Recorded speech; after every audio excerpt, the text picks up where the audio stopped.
We will have a variety of slight fog and mostly clear skies and be quite warm at 62. Slightly foggy in the morning, but otherwise mostly sunshine tomorrow and a high 75. This forecast is brought to you by Ellis Agency Insurance. Thank you for keeping that dial on ESPN Northwest Florida. Rely on it. With over 65 years of combined experience, Instant Replay Sports Cards is happy to help you take your collection to the next level. They carry all the new hobby boxes, signed memorabilia, and supplies. New and vintage cards in Pokemon. They sell and trade cards and are always looking to buy. They're an authorized source for Topps, Panini, Upper Deck, and Leaf cards. Instant Replay Sports Cards is open 7 days a week at 752 West 23rd Street, down from Academy Sports. It can always be reached at InstantReplaySportsCards.com. Panama City, are you ready for March Madness and the best crawfish in town? Head to Lone Star Boil House and Sports Bar. Watch 4 games at once, all tournament long, on the largest TV in Panama City. Wear your team gear and score big. Buy a drink, make a basket, win a free drink. Plus, unbeatable specials. 3 pounds of crawfish with corn and potatoes, just $25. Buckets of beer, $12.50. Lone Star Boil House and Sports Bar, 320 West 5th Street, downtown Panama City. MLB is incoming, and you won't miss a game. Introducing Scorpion TV. Over 5,000 live streaming channels. Catch every game of the season with over 100 sports networks, including ESPN, ESPN+, the NFL Network, and Red Zone. Even pay-per-view events. Watch 400 local network channels from Panama City and most major markets. Fox, ABC, CBS, and NBC. Just $45 a month with our promo code ESPNNW. Go to ESPNPC.com and click the Scorpion TV logo. Mid-South Lumber, where they treat you like family.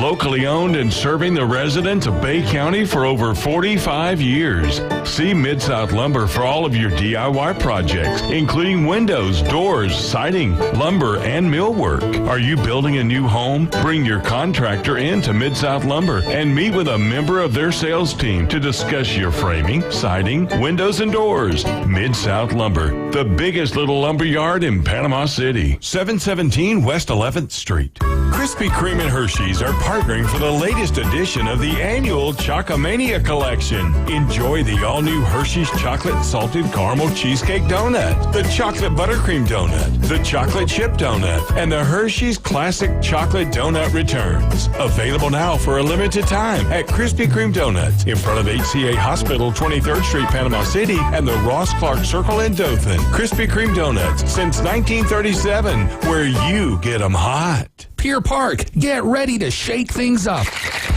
Paradise Nutrition is now open. Craving flavor and fitness? We've got you covered. Loaded teas, protein-packed shakes, gourmet coffees, and refreshing drinks. From our signature Jimmy Buffett tea to Reese's Shake, Paradise Nutrition has over 600 flavor combos. Need energy? Appetite control? We've got add-ons like boba, biotin, collagen, and probiotics. Plus, try our donut whole shot appetite suppressant. Paradise Nutrition, Pier Park, next to Target.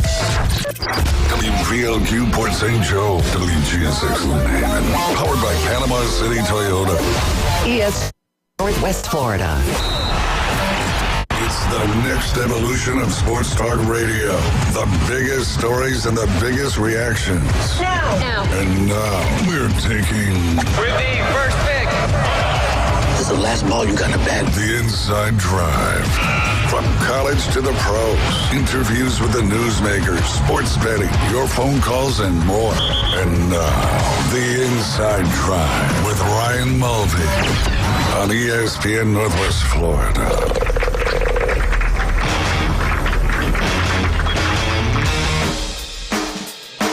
And good Tuesday morning. You're listening to the Inside Drive live here on ESPN Northwest Florida.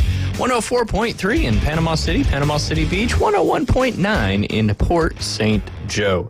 Facebook, YouTube, Twitch, just search it up, ESPN Northwest Florida. You can find us streaming live every day. You got the Coach James Hale Show from 7 to 9, Inside Drive from 11 to 1, and of course the Afternoon Underdogs coming up from 4 to 6 p.m.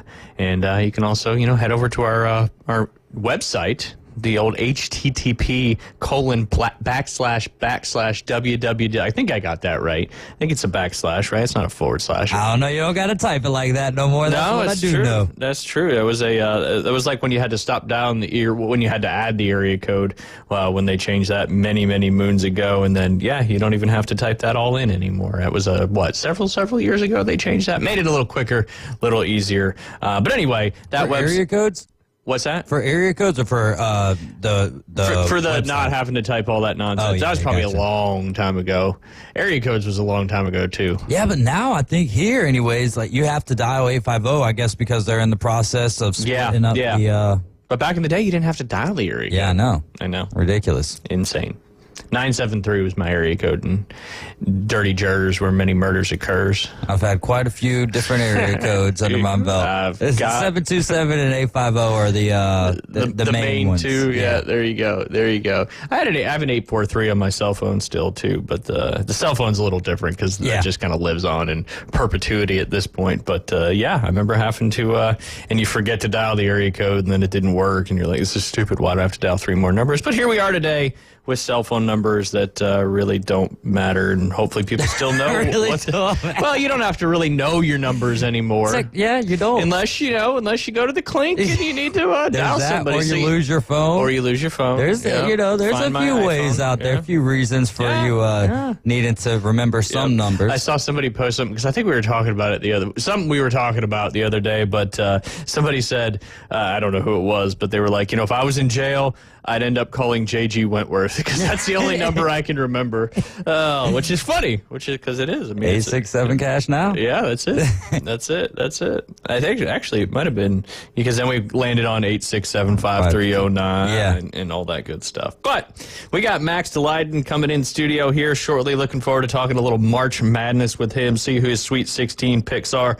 Also want to dive into some transfer portal topic with you guys this morning right off the get-go. Of course, we got Doc A coming up at 11:20, talking all our NBA update action, all your fantasy ads to get you close to the playoffs and maybe get you a trophy if you do participate in NBA fantasy sports. We hope you do, and we hope you listen to Doc A, as he really knows what he's doing. I saw he had another encounter with Wagon Wheel again. So it's like a daily occurrence. It's insane. It's insane how much that song follows that guy around. But hey, maybe he's just, maybe it's a sign and he doesn't realize what that sign is. I don't know. And then we've got Brad Law from the Auburn Sports Radio Network coming up at 12:20. I'm looking forward to talking to him and getting his thoughts on the big Sweet 16 matchup against Michigan Eddie's Michigan Wolverines. I heard Michigan Eddie on the Coach James Hale show this morning, because Jason and Jim, of course, big Ohio State fans, were dogging Michigan with all the recent allegations and all that stuff. And Michigan Eddie was talking about how Michigan's going to beat Auburn. I was like, I usually don't like to hype up my team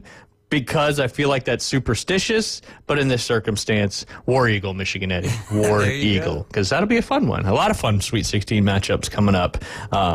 But yeah, so I'm going to dive into it. Actually, first, we'll talk about a big injury in the women's tournament yesterday. Kind of sad for her as well that it went down and happened. And it kind of overshadowed some of the big games that happened in the women's tournament yesterday as well. But I'm referring to, if you didn't know about it, Juju Watkins went down late in the basketball game yesterday with an ACL tear, and she's going to be getting surgery here pretty soon. Obviously, ACL tears, 9 to 12-month recovery there, depending on how the rehab goes. But just brutal blow there for the USC Trojans, as she's one of the best players in the country, and just tough. And I mean, I don't know exactly when she got injured, but I mean, they won 96-59, so it's kind of surprising. Oh, look, he brought something healthy, and I don't know what's in that box, but maybe we'll find out. Is it a chinchilla? Or is it for Dave? Yeah, I lost a half bet. Oh, nice. On the inside drive, we're redeeming bets. I like it. Yes. I like it. That's good stuff. But anyway. It's in a box, too. It feels like Christmas. I know. I didn't even open it for you. Untouched. Yeah, unopened. Those are my favorite types right there. NWT, new with tags. That's the old when you sold. Well, when you sold, I guess that's NWS, new with stickers. New with stickers. Yeah. There's probably a tag on it, though, I would guess, right? But yeah, when you have kids and you sell the clothes, there's either, gently used or NWT. New with tags, not NWO, Max. No. Not NWO, just NWT. What's NWT. NWO? New World Order, right? New World Order. Oh, yeah. It's a wrestling thing, right? Yeah. It's also another one, too, but we'll skip that one. Anyway, Juju Watkins. What kind of hat you're wearing I today, think you were right? talking about Northwest Arkansas. Oh, yeah. Well, that's an A, not an O. I know, when you were saying there's another acronym. Oh, yeah. Absolutely. My favorite acronym is the, what was that, the Evansville or? SIUE? SIUE. Yep. Yeah. Absolutely. That Suey. was Suey. SIUE. Anyway, off to a hot start, but Juju did go down last night with an ACL tear. Again, I don't know when, did it happen when they were up by 20, 30? Did she still need to be out there? And it was kind of a freak one. She was kind of driving down the court and just went down, and that's how most ACL tears happen nowadays. But certainly brutal there, but a lot of other things went down in women's college basketball last night. UConn continues to be the favorite, despite being the number 2 seed in their region. They are the most likely. It was the first quarter. First quarter. Okay. Then I completely apologize, as she was injured in the first quarter. That's and apparently, maybe that sparked the rest of the team because they still dominated there. Had a thrilling game, too. Maryland has been involved in a lot of excitement, traveling or not. I don't know. We didn't really get a lot of votes yesterday on the poll question, but the day after the men's team got the buzzer beater win, the other Terrapins beat Alabama 111-108 in double overtime. So the Maryland Terps on the girls and boys side are certainly having some excitement in a maybe not so exciting men's tournament thus far. LSU and UNC both advanced to the Sweet 16. LSU with a 30-point win over Florida State, and also you had UNC advancing as well with almost an upset from West Virginia, the old WVU there. But a good rivalry game nonetheless. And the women's tournament will keep on going. But Max, certainly want to talk, a little bit of the NCAA March Madness going on. Like I said, we got Doc A coming up and then Brad Law later on in the show. But I did want to get both y'all's thoughts on the current situation right now in college basketball. The tournament's still going on. The transfer portal is officially opened. More than 900 Division I players entered it on day one. That is up from 340 last year.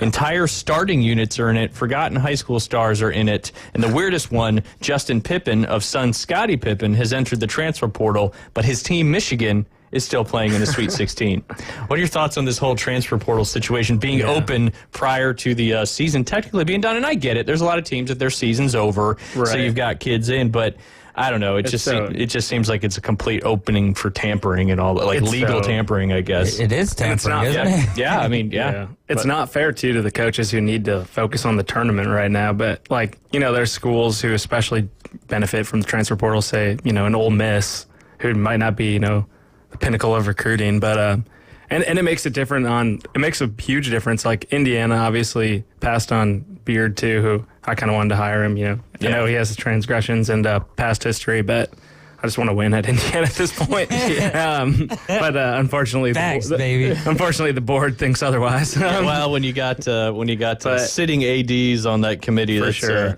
little dicey. And, that's for sure. Yeah, and people.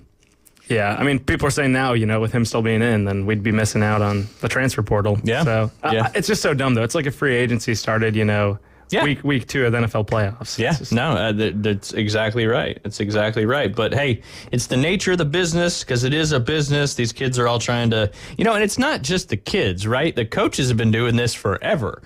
Coaches have been, like the Will Wade. He's basically doing the same thing as the transfer portal stuff. But coaches have been doing it forever. So now, obviously, when the kids do it, they seem to take a little more criticism when it comes to that kind of stuff. Max, do you think that the NIL and the current situation going on in college basketball right now is the death of the mid-major Cinderella story? I sure hope not. I don't know. I'm hopeful that this is a tournament outlier. Yeah. Because a lot of these games have been pretty bad. I mean, not to be like old man yells at cloud, just in terms of thrill, like outside of Maryland. Shake that fist. Like outside of the Maryland game. Yeah. I mean, yeah, Clemson made it close, but that game wasn't that good. Mississippi State, Baylor. UConn and Florida. UConn and Florida was a good game. Yeah, I agree. Bad beat on the over-under there. I forgot it, and then like they scored right away, so I got it at 152.5 under. So when McNeely hit, I was like, oh, if I had Nice. Yeah, you were close because the original line, I think, was what we talked about yesterday, 150.5, and that 35-foot three-pointer at the end of the game that got it within 2, which really didn't matter, hit the over, so all the underbettors were a little disappointed in that one. But yeah, that was a good game, and I mean, that's a brutal. I don't know how you can change this, but I wish they did look at like Ken Palm or something more on some of the seeds because like that Gonzaga team was really good. I mean, that Houston game wasn't awful. Gonzaga made it close, and Houston's a dang good team. But when number 2 and 7 and Ken Palm, which I know Ken Palm's not the end all be all, but at some point you got to look at it a little bit. Yeah, you got to have some metrics in there that seem to really matter. But yeah, I don't know. It just seems like the kids that are on these good mid-major teams are going to the big Power 4 programs because that's where they're going to get more money. And if that continues to be the trend, how do you build your roster and how do you make a run? Right. You know, with some of these, you know, again, mid-major Cinderella teams. Right. Like we're getting, I mean, now in terms of like the P4s, we're getting steam behind like a team like BYU just because they have the largest NIL pool. Yeah. They have Dynosta coming in and they're a Sweet 16 team. And number one high school recruit in the country, right? Yeah. And I guess that's exciting because BYU hasn't been, I mean, they've been competent and decent the past few years. And they had Jimmer 15 years ago. But, But I guess that's our new norm is if a team like that gets good or, you know, like. BYU, football or basketball school? What comes to mind first? Football, I would say, yeah. Religion. Yeah, there you go. You just see those like 32-year-olds lining up at fullback for BYU. Hey.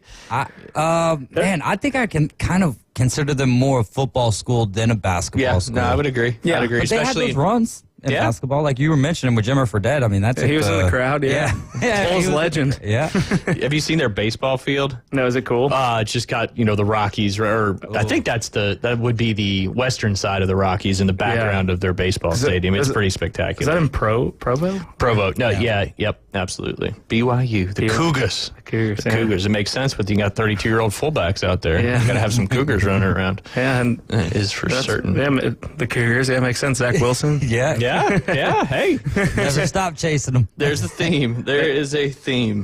They're just a unique school, and I think it's funny to see. Yeah. No. Like their celebration, like after they won, was so lame. Yeah, it's like they expected or something like that. What did they end up doing? I didn't see it. It's just like out of it was pretty much what I'd picture if like us three had a dance party. Yeah. Like pretty bad dancing. And how do you know I'm not a fantastic dancer? I could see you actually being like. I think you've taken. I took social dance in college. Yeah. Did you really? Beginning and advanced. Yeah, there was only three guys in that class. The rest were girls.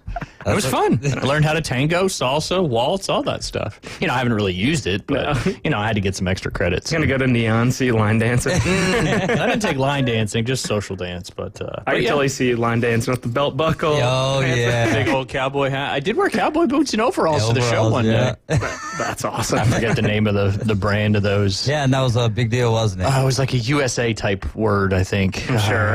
It's got to be if you're wearing overalls. Man, what was it? Somebody listening needs to tell me. I don't think anybody listening knows what we said. Anyway. It's been a while since that happened. Yeah. Liberty. Liberty, that's it. Liberty Bibberty. Yeah. I should remember that now. Hopefully that'll be the case. But, all right, Max, I want to hear what you think of, we went through the Sweet 16 pretty aggressively yesterday, but I want to hear what you think on these matchups coming up. Because, we don't have any Cinderella stories, but we got a lot of big-time matchups when it comes to the Sweet 16. Yeah, we're going to get some dang good games, I think, now. The South region will be played at State Farm Arena there in Atlanta, formerly known as Phillips Arena. That's how I still remember it. The Midwest region will be at Lucas Oil Stadium in Indianapolis. The East region at the Prudential Center, home of the New Jersey Devils, in Newark, New Jersey, and San Francisco, where Florida has to go across the entire country for the West region and the Chase Center. All right, first matchup coming up tomorrow night. That'll be at 6:09 p.m. That'll be coming on right after the Braves coverage in the opening day game. No, 2 days away, Excuse right? me, today's Tuesday. You got me excited. I know, so did I. But BYU, the Cougars we were talking about, taking on the Alabama Crimson Tide. Max, what do you think about that one? I'm going to go against the grain and go with BYU here. I don't know if that's going against the grain. What's the spread on that? Like 4.5? I've got it right here. Alabama's a 5.5 point favorite in that one. And then your over-under total is wild at 175.5. Oh my gosh, that'll probably hit too. It probably will. And that was a good Wisconsin team they beat too. As much as I hate to give Wisconsin credit, like that was I think that was like an Elite Eight potential team. Mm-hmm. Yeah. I mean, which is typically Wisconsin's ceiling. Right. They're like that Sweet 16 Elite Eight every year. But yeah, I'm going to go with BYU there. I think they can slow them up, and I don't know. I think Bama has their flaws for sure. Yeah, I mean, and they still a little bit live and die by the 3. And, if BYU can get out ahead a little bit early in that game and control it, but, that fundamental basketball goes a long way in Sweet 16 matchups. Yeah, and they handled St. Mary's. I don't think St. Mary's was that good as advertised. As good as like the older St. Mary's teams we've seen in the past. Yeah, absolutely. All right, next you've got the Houston Cougars and the Purdue Boilermakers. Houston is an 8.5 point favorite, over under at 132.5. Ooh, that's a low total. I kind of like that still going under though. Yeah, absolutely. I think Houston will handle business there. Two great coaches though, Painter and Sampson. Yeah, no doubt. XIU coach. That was a tampering fire. Now you can just go ahead and do it whenever you want. It's times have changed. Yeah, he almost got IU death penaltyed for 2 years. But I'm going to go with Houston. I think pretty easily. I mean, Purdue surprised me against McNeese. I think McNeese was a pretty pick, but I don't think this Purdue team's that good. Braden Smith and Fletcher Lawyer can expose them. Yeah, and Houston's just been playing some of the best basketball all season long. Agreed. Staying in that Midwest region, you've also got Tennessee and Kentucky. Tennessee, a 4.5 point favorite. We talked yesterday, obviously, Kentucky won those 2 matchups during the season, the regular season, and it's certainly difficult to beat a team 3 times in a row, but I would take Kentucky with the points in this one. But what do you think, Max? What's the spread? 4.5. Not a big one. Boy. Not a big one. 144.5 on the total points. Kentucky impressed me against Illinois. I really thought Illinois was going to take them down. I was dead wrong on that one. Yeah, they kind of got out ahead and never looked back. I know. I was a little surprised in that one, too. I know some people that went to Illinois, so I was kind of closet rooting for them. Yeah, same. That's my dad's alma mater. Oh, so nice. Like, very cool. But I'm going to go Tennessee there. I think Tennessee will handle them. All right. So Tennessee avenges the 2 losses during the regular season. Oh, okay. I'm going to cover, yeah. Very cool. All right. Moving to the South region, the big matchup, the Auburn Tigers and the Michigan Wolverines, kind of in Auburn's backyard per se. I mean, Atlanta's only, 2.5, 3 hours away from Auburn. So a lot of Auburn, even though Michigan Eddie says there'll be a lot of Michigan Wolverines there as well. But we shall see. That is an 8.5 point spread for the Auburn Tigers. And that'll be at 8:39 Central on Friday. I think Auburn gets by him. I think it'll be tough, though. I don't think it'll be 8.5. I think they'll win by like 4 to 6. Yeah, I think it's kind of Auburn's MO the last half of the season is they won, but they didn't cover whatever they were giving up. And I think 8.5 is a big number, too. I would probably take Michigan with the points and then Auburn to win straight up in like a 83-78 kind of game. Yeah, I like that. And I think I know Auburn didn't really want to draw A&M just because that's kind of been their Achilles heel with Buzz. I mean, I think Pearl's 2-6 against Buzz. Yeah. But I don't know.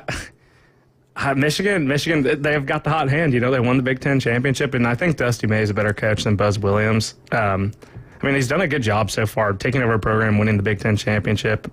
Indiana should have hired him. A lot of Indiana shade that you're throwing. Well, he was on our hot list, and they just didn't want to move on from Woodson because he's an Indiana disciple. Gotcha. Whatever. Gotcha. But I don't know. I think that'll be a better game than people think. I think. I don't know. They really did a good job on Wade Taylor too. Yeah. Which I'm interested to see how he'll do on Pettiford. So. Yep. Tahad. He's definitely been kind of helping the Tigers out big time when they've needed help from that backcourt. That backcourt's really what's got them through the first 2 rounds thus far. I mean, Broome really hasn't had a fantastic game yet. So if he can get going against Michigan and Auburn's guards still continue to play the way they've played, I think Auburn definitely wins that game. No, I agree. And so Is Baker Mazzara going to get that extra year? I know he's got eligibility to come back next year. Will he come back? I don't know. I mean, he's definitely up there in age, and he's probably older than most of the players that are in their first or second year in the NBA. He's going to have like multiple doctorates degrees. Probably. But you guys looked like yourselves that second half of the second game or the second round game, just really against Creighton, they finally. I think Bruce challenged them enough after that first round game that they finally got their stride. And, they've obviously faced a lot of criticism over the last few years for early exits out of the tournament with good teams. So it's nice to see them back in the Sweet 16 for the first time since 2019. All right, the other game in the South region is up there in Atlanta. That's Michigan State and Ole Miss. The closest spread out of all the Sweet 16 games, that's Michigan State minus 3.5. Can Ole Miss upset Sparty, Max? Absolutely can. Yeah. I don't know. I'm going to go Sparty here. We need a Big Ten team to make it. I think Ole Miss is definitely a solid team, but I think they did get the benefit of playing Iowa State without Keyshawn Gilbert. I know there's some stats that said, Iowa State's better without him. I don't believe that. But I don't know. I think it'll be a good game. I'm going to take Michigan State to cover that. All right. I like it. Yeah, 3.5. They'll probably, if they're going to win, they're probably going to win by more than 3.5. All right. We got to take a quick break. Coming up next, we're going to pivot from college basketball to NBA basketball, and that's with our good friend Doc A. You're listening to The Inside Drive live here on ESPN Northwest Florida. Atlanta Braves are back. Here comes the throw. It's late. Braves win.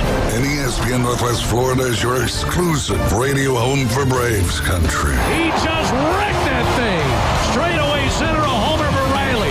Sales, Strider, Acuna, Ozzie, Riley, Profar, and Coach Snitker lead a stellar lineup. Listen live nights and weekends on ESPN Northwest Florida. Good morning. This is Joanna on ESPN Northwest Florida with your weather forecast on this Tuesday. Sunny this afternoon and evening with a gentle breeze around 8 miles per hour out of the west-southwest and temps near 72. Tonight we will have a variety of slight fog and mostly clear skies and be quite warm at 62. Slightly foggy in the morning but otherwise mostly sunshine tomorrow and a high 75. This forecast is brought to you by Ellis Agency Insurance. Thank you for keeping that dial on ESPN Northwest Florida. Rely on it. Every love story deserves a perfect beginning. At Tracy's Fine Jewelry, we believe that your engagement ring should be as unique as your love. Explore a vast selection of certified natural and lab-created diamonds, each hand-picked for brilliance and beauty. Whether you desire the timeless allure of one of our hand-selected engagement rings, or you'd like to custom design the perfect ring, visit us today and let our experts guide you in finding the ring of her dreams, because love deserves the best. Tracy's Fine Jewelry, where love sparkles. Introducing Water Clear Pools, the home of the 10-week pool guarantee.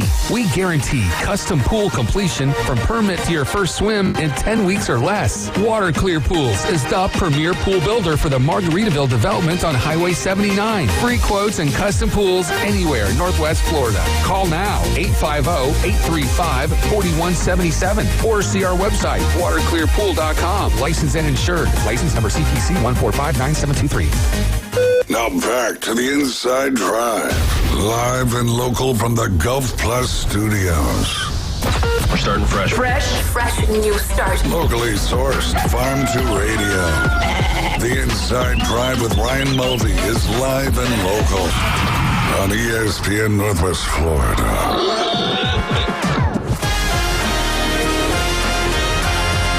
And welcome back. You're listening to The Inside Drive live here on ESPN Northwest Florida. It's Tuesday. It's our 11:20 segment. We can't play any of the real music now. Otherwise, we would have played you in with some wagon wheel there, Doc. But how the heck are you on this beautiful Tuesday morning?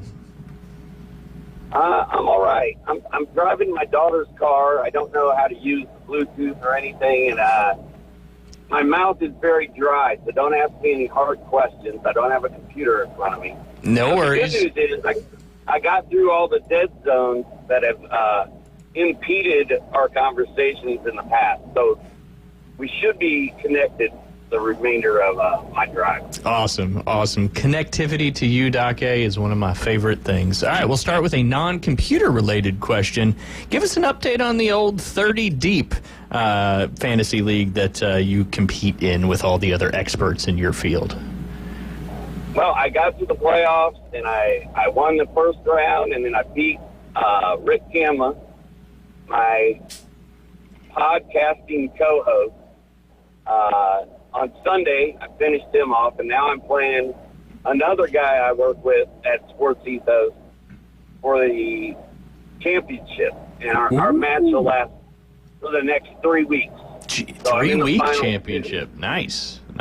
That'll be exciting. Yep. So you're trying to go for back-to-back, right? Because you won it last year, if I'm not mistaken. Yeah, this would be if I win it, it'll be my third overall, and it would be back-to-back, which I don't think anybody's ever done. Ooh, history in the making. We'll have to write a 30 for 30 on this once you hopefully win the championship these next 3 weeks. You'll have to keep us updated over the course of these next 3 weeks.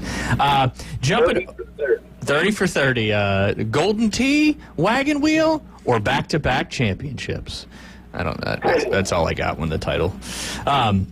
Pivoting over to the Dallas Mavericks. I know we had talked about it the other day. They almost had to forfeit the game last night, but luckily Anthony Davis returned for a much-needed Mavericks win. Can you think of another more crazier season since you've been following and covering NBA for a team that made it to the championship the previous year and then what they've gone through this year? No.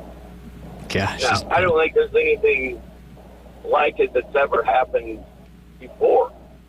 And I think the reason Anthony Davis got hurt the first time when he was with Dallas was because they rushed him back too soon, and he overdid it, and he got hurt within 30 minutes of when his first game. Yeah. So the fact he made it through last night's game in one piece is good for them. That's the first thing that's gone right in Dallas in months. Yeah, no doubt about that. It has been a epic collapse, but the fact is, they're still right there in the playoff hunt. So, despite all the wild things that have happened, they're still hanging on to a potential play-in game spot. I mean, I know they're tied with the Suns right now for that 10th and final spot. I think the tiebreaker goes to the Suns right now. But if they can string a few more wins together, they might be playing in the play-in game. Speaking of the playoffs, Doc, a few more teams have clinched spots. The Cavs have clinched a spot. The Celtics had already clinched a spot last week when we talked, and then the OKC Thunder have clinched the number one seed in the Western Conference. With the playoffs starting to take shape a little bit, who is the biggest surprise that's currently in the playoffs right now in each conference? And I know you don't have your computer, so I'll just go through the teams in order right now, and you can kind of let me know which team is the most surprising for you that is in the playoff hunt. The Cavs, the Celtics, the Knicks, the Pacers, the Bucks, the Pistons, the Hawks, the Magic, the Bulls, and the Heat. The Toronto Raptors are the first team out. It's the Pistons.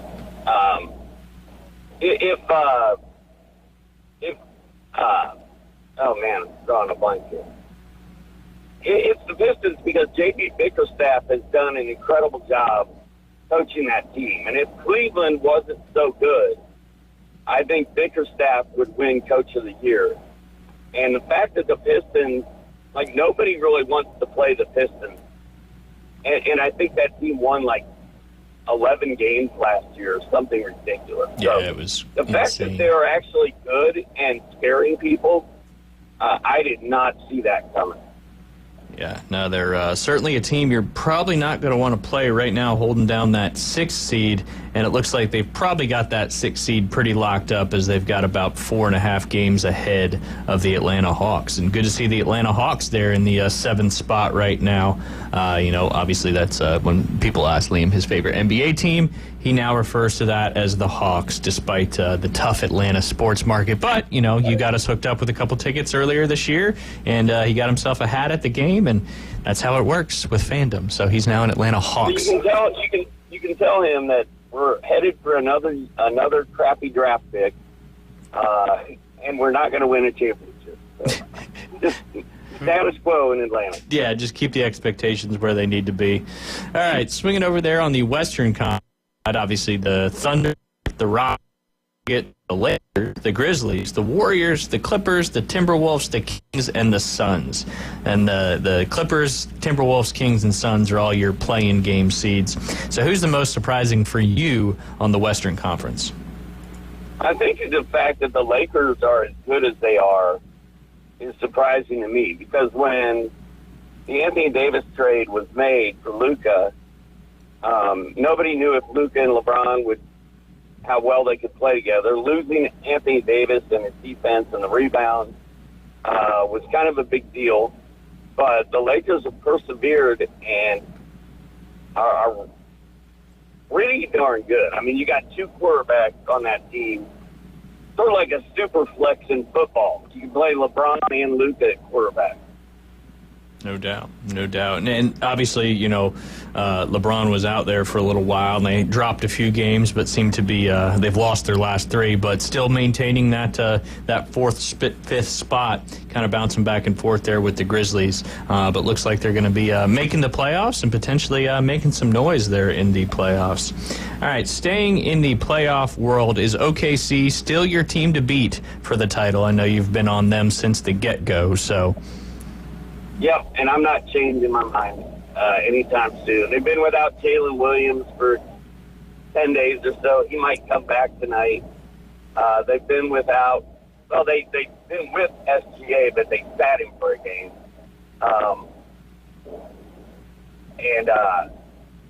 They are so good. I think that Oklahoma City's second team is better than half the teams in the league's first team. Like, they're just so good. They're so deep, and I'm glad I was on them before the season started, because I still don't think anybody's going to beat them. Yeah, absolutely. Absolutely. Yeah, you've been on them since the get-go, since we really started talking the start of this season, which is getting ever so close to being. I took the Knicks in the East, and while they don't look as good as I wish they did right now, because Jalen Brunson is hurt, I'm not mad at that pick either, because they're one of the best teams in the East. They're going to play Dallas tonight, probably kill them. So I think New York still has a chance to get to the finals. Yeah, there you go. We did have a question from a listener. Ohio Brad was asking, will the Cavs get the number one seed in the Eastern Conference there? I know right now they have a 4.5-game lead over the Boston Celtics they've played 71 games. I think that's locked in. Yeah, there you go, Ohio Brad. Locked in. Book it. Number one seed. That's locked in. Jason Tatum got hurt last night. I don't think he's going to play again this week. Boston, at this point, is way more concerned about having their guys healthy for the playoff run than they are seeding. And I think they know that they would have to go undefeated to catch Cleveland the rest of the way, and it's just not going to happen. Yeah, absolutely. Cleveland looking ever so closer to locking up that number one seed in the Eastern Conference. You got one, Max? Yeah. Doc, I know you're confident in the Thunder, but you're not worried about the gauntlet. That's the Western Conference with Luka and LeBron, the Nuggets being deep. I know, the Nuggets' Achilles heel is the T-Wolves that are still lingering, but even the Warriors too, with Steph healthy. I don't know. I know the Thunder have dominated the regular season again, but I'm gonna go a little against the Vegas grain here and say they're not gonna make the finals. Who takes them down? Yeah, that's cool. I think they're too deep, and I think their defense is too good to get beaten in a 7-game series, but that's why they play the game. Yeah, no, I agree. I'm just interested to see. I feel like they're still I agree. They're deep as heck. Like, it's like an Auburn where it's almost frustrating how many different options they have.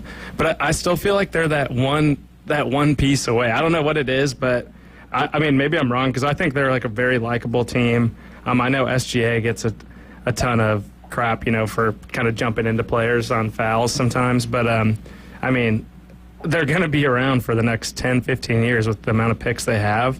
I don't know. I think it's funny because OKC is such a good 1 seed, and then I still think of Houston as not a threat, even though they're a 2 seed. I don't know. What are your thoughts on Houston? I know they're a game and a half ahead of the Nuggets right now, but do you think they're an actually volatile 2 seed or not really?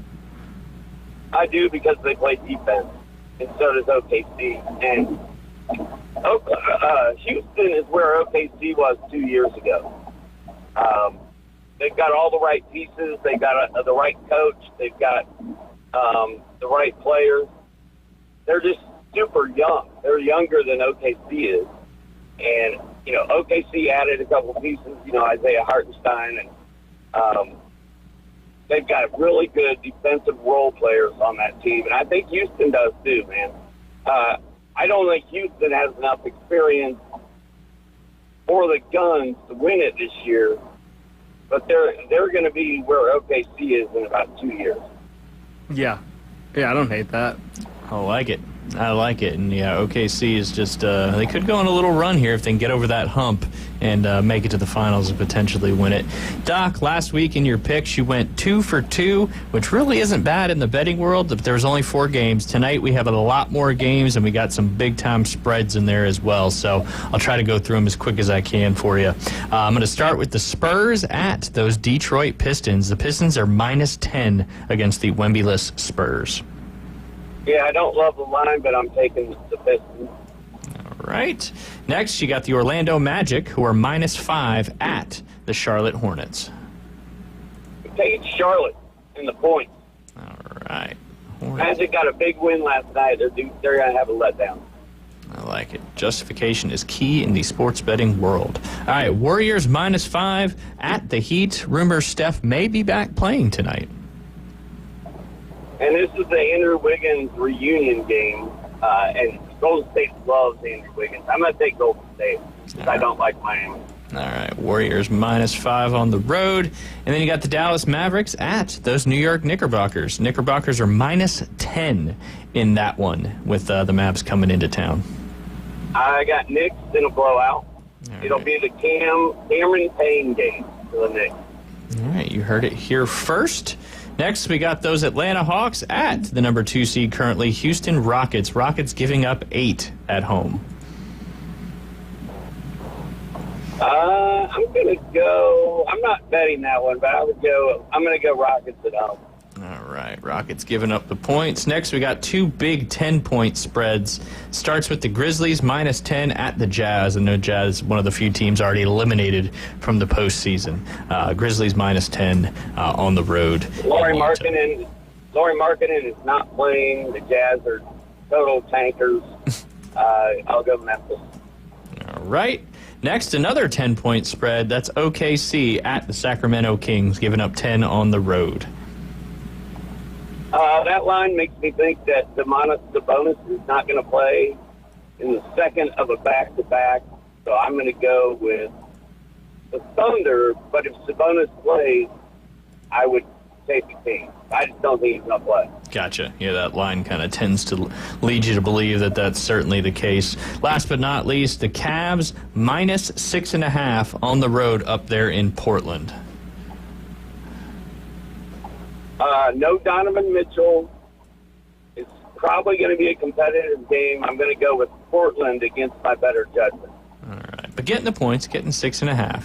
All right, so recapping, this is all against the spread. Pistons -10 over the Spurs. Hornets +5 against the Magic. Warriors -5 against the Heat. The Knicks -10 against the Mavs. The Rockets -8 against the Hawks.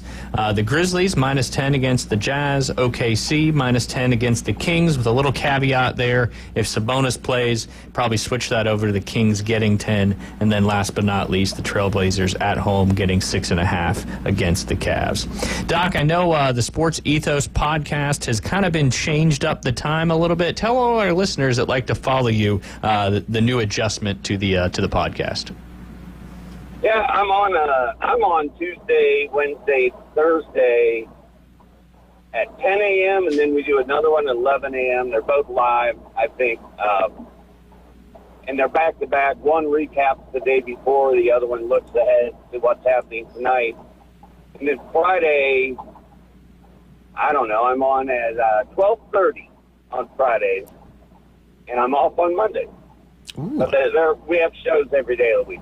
Very nice, very nice. Basically recapping and previewing on all those shows. You can find those at Sports.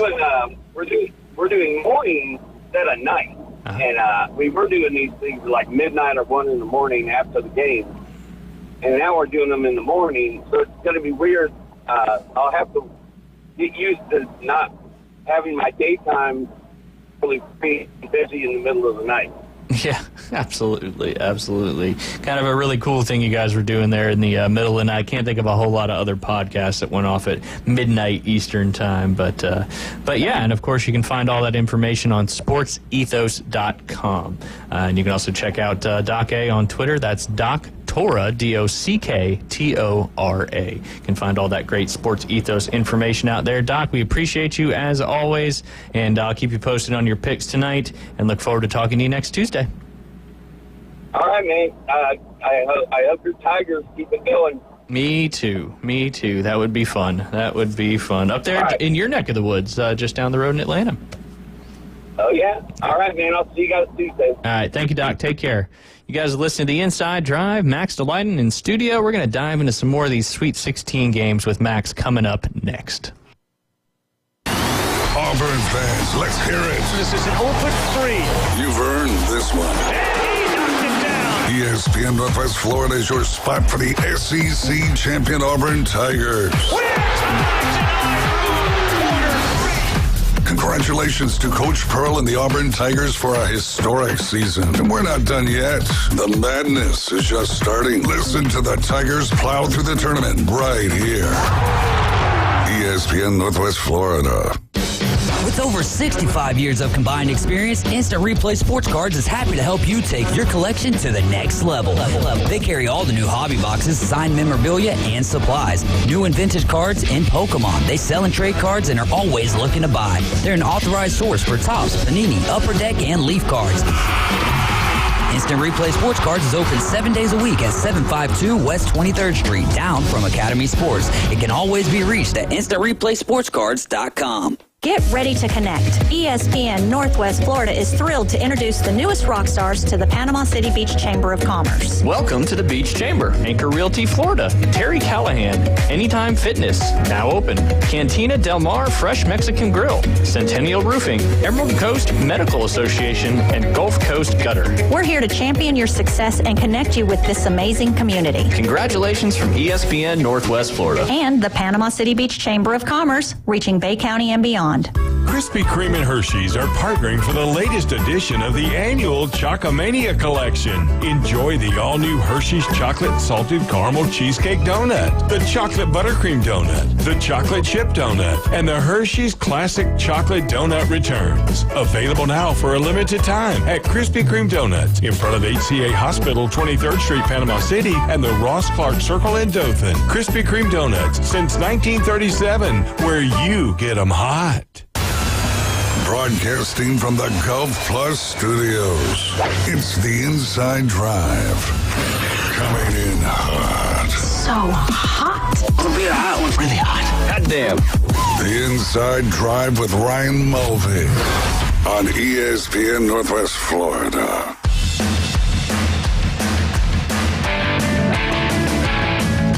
Welcome back. You're listening to The Inside Drive live here on ESPN Northwest Florida. Max Delighten in studio. Max, haven't given you a chance yet to kind of tell everybody what you know that don't know already. I didn't deserve it. I was a couple minutes late. So.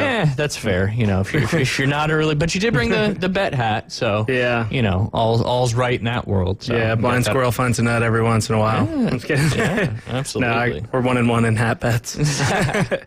Yeah, over at Allegiant Lending Firm, wholesale lenders here. Single family, condos, you name it.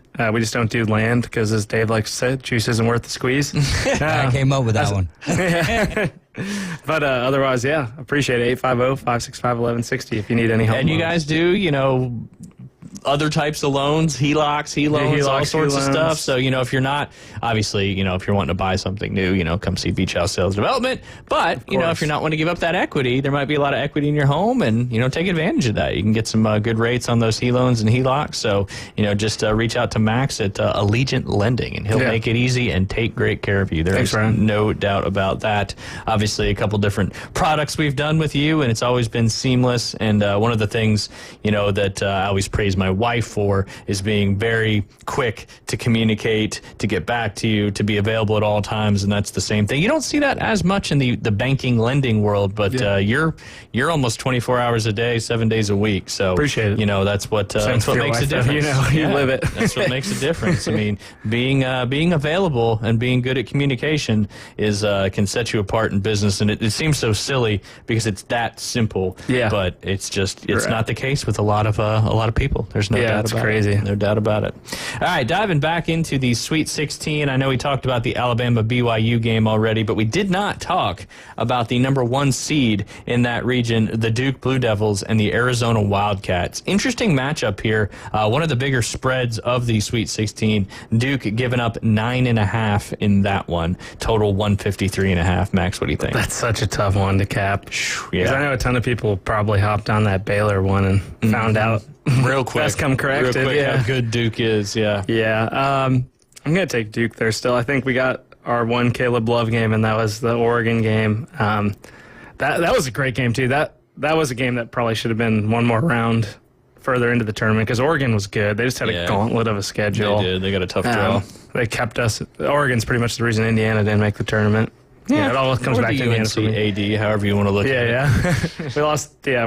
Anyway, but I think Duke will get it done. I think Arizona's in a good spot though. I mean, good for them. It's nice to see them back in the hunt, back in the mix. Just had to change conferences to do it, but Duke is so deep too, like you guys. You know. Yeah, they've got shoot. Man, they just got. They'll drive on you.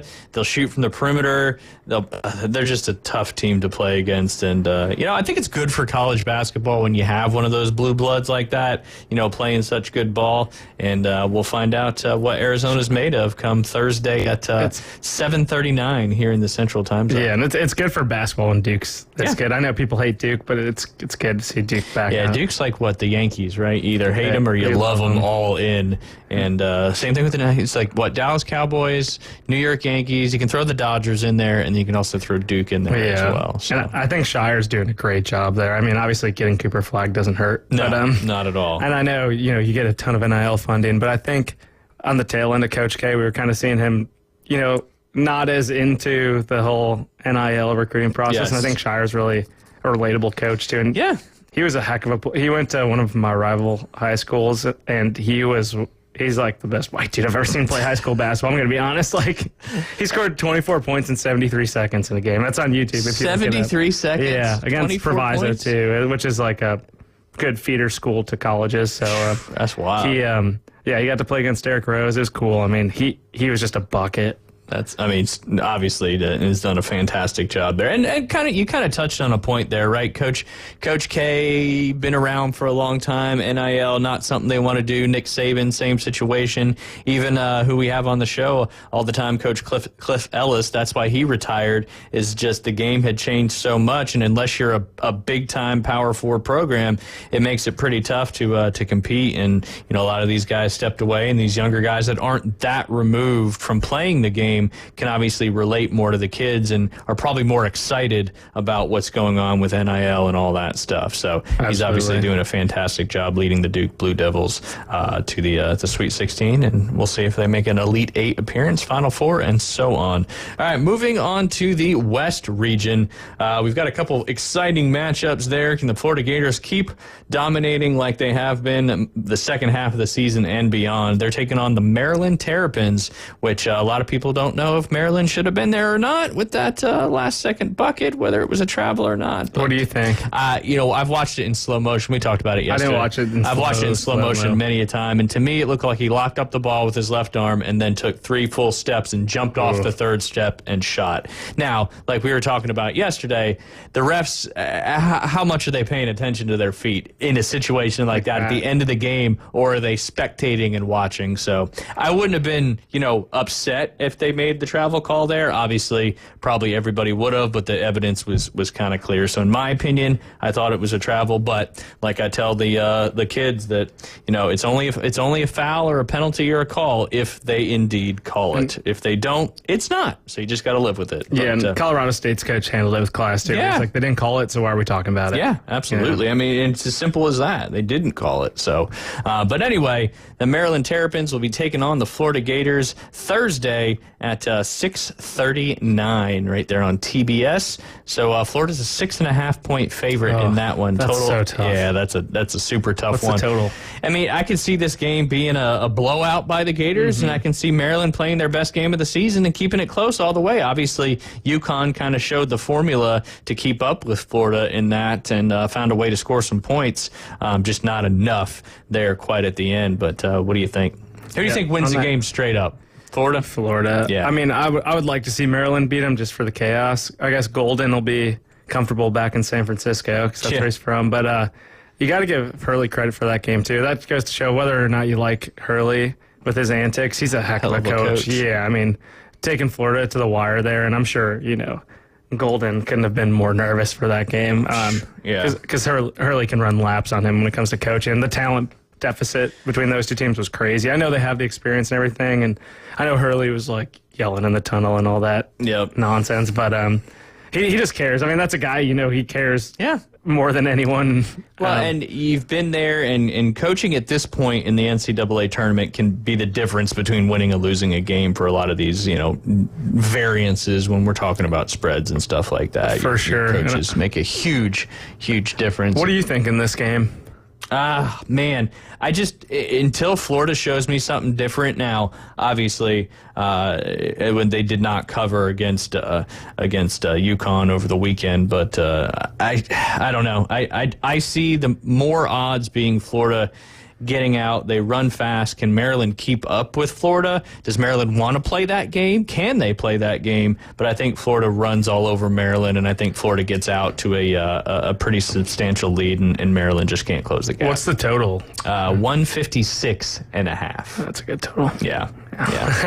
Little 78-77 action there, but I think if Florida gets to 80 or beyond, they win the game by a good bit. But I'm hopeful that Maryland can give them as much of a chance, because obviously I'd love to see Florida and Duke get out of the tournament and Auburn still be in there, not only for my brackets, but just to make the path to a national championship. Clayton's going to have his way too with the Maryland guards. Yeah. He's so dang good. He is. Florida's got just so much talent on their team, and arguably been playing the best basketball out of any other team the last 6, 7, 8 weeks. So usually, like you said earlier, those teams with the hot hands are the ones that go a long way in the tournament.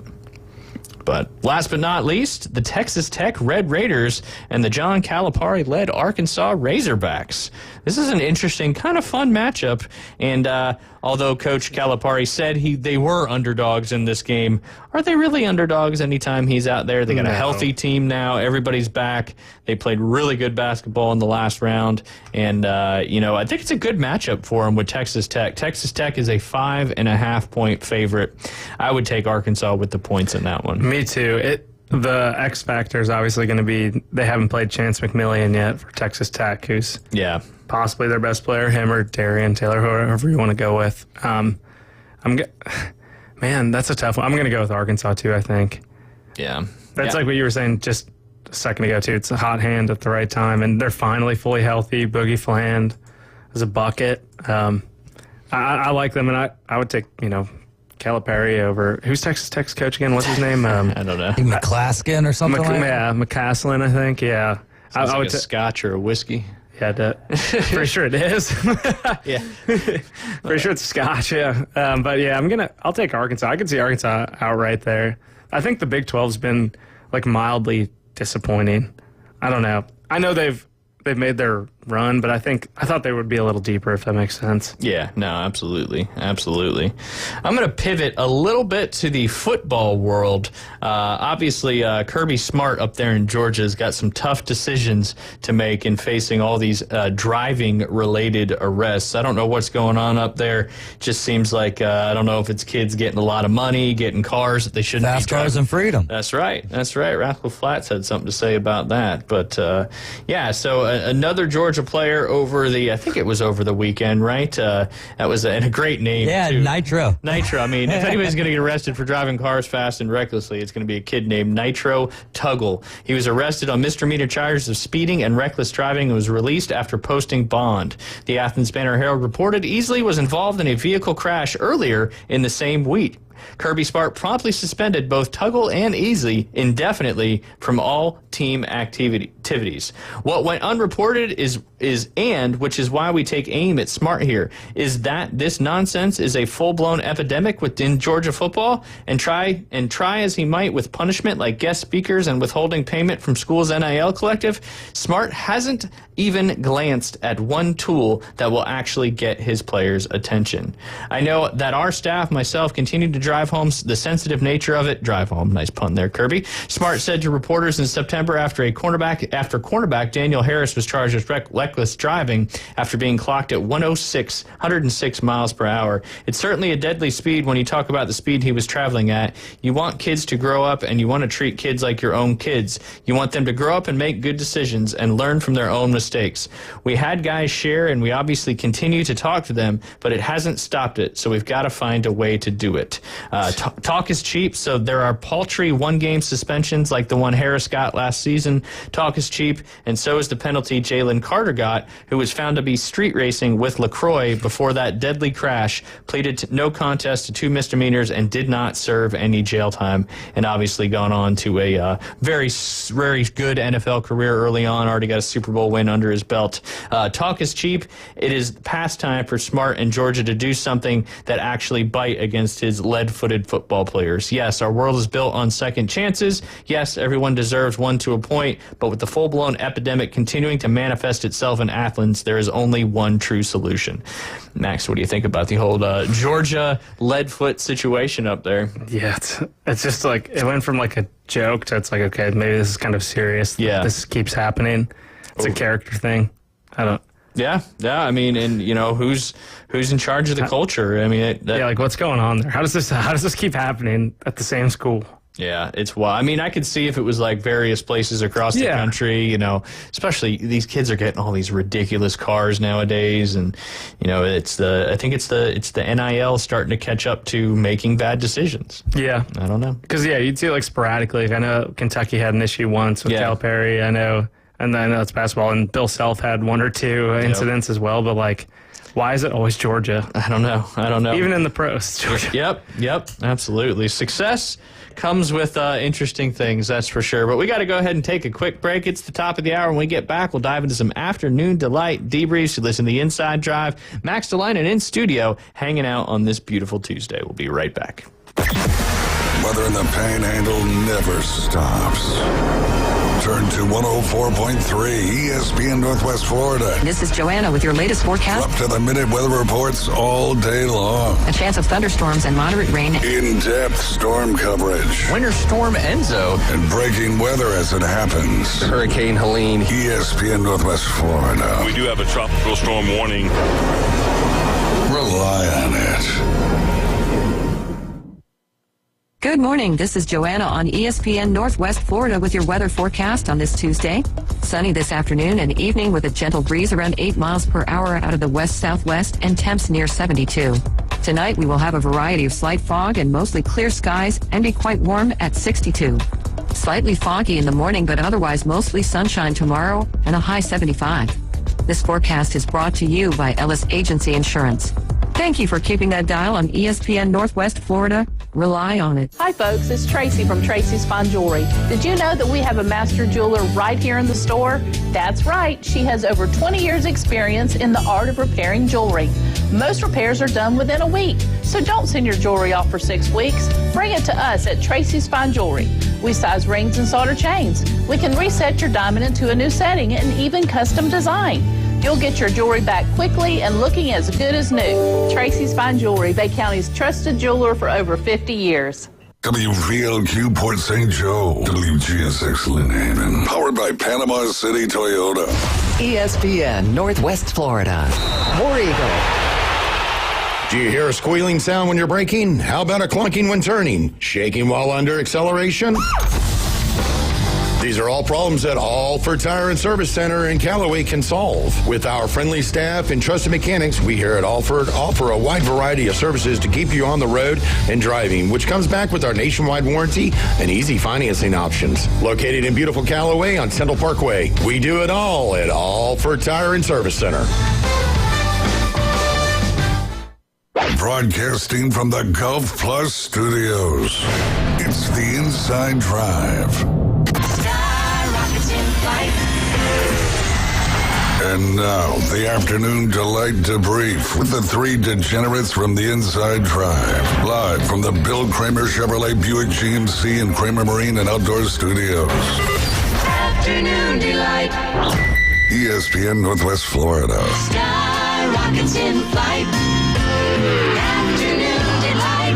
And welcome back. You're listening to the Inside Drive live here on ESPN Northwest Florida. Sitting inside the beautiful Golf Plus Studios. If you saw my post earlier sharing one of our best condo listings, Alan went in there and fixed the picture for me and added the Golf Plus logo in right behind where that condo is particularly listed. So great stuff there, Alan. Two great locations right here. The one he just added to that picture, the Edgewater Shopping Plaza, and then, of course, up there off Montgomery Highway, a.k.a. 231, up there in Dothan. I believe he said he's been there for over 30 years, which is absolutely wild. One, I didn't think Alan was that old, and two, the fact that he's been able to keep a golf store going for that long is an impressive feat and a testament to how good the service and everything else they provide there at Golf Plus. And I do need to, I didn't get a chance to do it yesterday. I was a little disappointed in myself. We do have a winner from last week's contest, as we had originally a first-round leader pick, and we had a tie in that one, so we did the tiebreaker as the final 72-hole score, and with minus 14, that was the closest to minus 11. The next we had was minus 6. That's going to go to Mailman Mike. So Mailman Mike, if you're listening, I'm sure you know where the studio is, and that you win yourself a Vibe speaker tumbler and a Golf Plus t-shirt. We'll have that prize right here in the studio for us, or for you, and congratulations. That final score ended up being minus 11 when it came to Victor Hovland winning or Justin Thomas losing the tournament, however you want to look at it. A few different ways to cook that egg, that is for sure. But as always, you can listen to us on 104.3 in Panama City Beach, 101.9 in Port St. Joe. You can also check us out on Facebook, YouTube, and Twitch. ESPN Northwest Florida is all you got to search up. You can watch and listen live or watch and listen after the fact. Just make sure you subscribe. We love when you share our shows, please. That helps get the word out there. We've also got the Best of Bay contest coming up starting April 1st. Nominations will begin. Trying to defend our radio personality and TV personality, Best of Bay, winning from the Inside Drive last year. And we can only do that with you, so we appreciate your help very much with all that. Last but not least, you can head over to the Google Play or Apple Store. That's actually not last. I got one more after that. And all you got to do is search up 104.3, and you'll find our free mobile app. You can take us wherever you go, wherever you have cell phone service, and a great way. It also works with Alexa. You can also tell your Siri to open the ESPN Northwest Florida app as well. It's not just Alexa, and it'll start playing right then and there wherever you may be. And for real this time, last but not least, head over to ESPNPC.com. Obviously, you can check out the standings in the Big Bracket Challenge. David Hayes at the top right now with a gentleman from up there in Hartselle, Alabama, the north side of the state. But we'll be keeping everything up to date. Obviously, David, that's his official bracket, as you can see it in the name, David's main bracket. Yeah, and I had it in a money group and then took it out in favor of a different bracket, and that bracket is absolute garbage. And that's old Murphy there. Murphy's Law exactly. is that's how it works. Law of the land. And that is for certain. I've got a few of those as well. Thanks for reminding me. David owes me $20. Oh, from our pool. Yeah. There you go. There you go. Well, you got him the hat, so because he swapped out his good entry with his bad entry, like right when things were tipping, because he accidentally put in 2? Yeah, or like the wrong one. Yeah. Oh, gotcha. Fortunately, So that's the one you're talking about, David. You should have left the original one in there, and you probably would be doing a little bit better. But hey, that's how it works. We're giving up bets. We're getting pool money squared up right here live on the air. But again, ESPNPC.com. You can scroll down just a tiny bit. Right there at the top of the page, you'll see Scorpion TV. They changed the name, but it's still the same great service. All you got to do is sign up, use code ESPNNW, $41.99 a month, over 2,000 channels on demand, including all your local and regional sports and news. So all the games that you want to watch are on there. You don't even have to get the NFL ticket. You don't have to pay these big dollar things for all these special packages. You don't have to have the service that provides it. All you got to do is have Scorpion TV for $41.99 a month, and you get over 10,000 movies on demand, new releases, all sorts of stuff. Again, head over to ESPNPC.com, check out Scorpion TV, click it, follow the prompts, they'll send you an email. We got several listeners that use it, and they're saving a lot of money. I still haven't made the change myself yet, but getting ever so closer as these streaming services keep raising their prices. We're almost back to cable prices at this point. But if you want to save some money, I guarantee Scorpion TV streaming is less than your currently paying right now. Max, one more shout out to Allegiant Lending. Yeah, thanks. Allegiant Lending, any financing needs, condo, HELOC, HELoan, single family home. What's the difference between a HELOC and a HELoan? Oh, great question. I thought they were the same thing. It's like a line of credit, and then the HELoan is just typically just like borrowing against your house. Gotcha. It's just better rate. And the other thing, really, it's more of a antonym for a SHELOC and a SHELoan. The HELOC and HELoans are for men, and the SHELOC and SHELoans are for women. No pronouns in lending. Okay. I like that. And, I was going to make a comment that I shouldn't have, so I stopped myself. I saw the filter. Yes, the filter luckily came through that time. Usually I'm pretty good about that. But yeah, so obviously a HELOC, you get a line of credit against your equity in your house, and a HELoan, you're just straight borrowing money in the equity you have. It's like a nicer version of not refinancing completely. Gotcha. I'm trying to think of a good. Yeah, no, it's but lots of different lending products that you guys have, and like you said, you're kind of a wholesaler, so you can kind of find different products all over the place. Whereas some banks and credit units, they're limited to only what they have and what they can offer. Where you can kind of shop it around a little bit, and when you can do that, usually you're finding your customers and clients and stuff like that the best rates possible out there. Yeah, appreciate it. Thanks, Ryan. And again, you guys do such a wonderful job. You're responsive, you're quick, you know what you're talking about, which is a very important thing when it comes to lending. And you'd be surprised, and I'm not trying to throw shade at anybody, but you'd be surprised at how many people in doing these important jobs for people's lives that maybe not know what they should need to know. But you'd be surprised for sure. it is the world. There's no doubt about it. Anyway, let's dive into some afternoon delight debriefs. I want to mention, this isn't really anything crazy, but pretty cool. Carolyn Pickens rewrote the NCAA history books on Monday night. The Tennessee pitcher clocked the fastest recorded pitch in NCAA softball history at 78.2 miles an hour. 78.2 miles an hour, Max. How long does that take to get to the plate from the mound? How long? Funny you should ask. 0.37 seconds. Wow. Yes. That's impressive. Your reaction time needs to be pretty fantastic. Pretty. I mean, obviously, baseball, it would compare to about 100-mile-an-hour baseball pitch, but that would take about 0.41 seconds to reach home plate, obviously throwing from 60 feet 6 inches versus 46 feet in the softball. I always wonder how they do those comparisons, too, because, the different ball size. Yeah. So I always wonder, how accurate that really is on those. I don't know. Yeah. And different barrel. Get a little bigger of a barrel. That's true. A little longer too, right? Yeah, but I know the pitches move different. I'm not throwing any shade here. I was hating on softball. No, I think softball's sweet. I love watching softball. It's fun. It's fast. It's exciting. Yeah, no hate here. I'm just always curious, just because. Well, just like anything, I'm sure they've got some big computer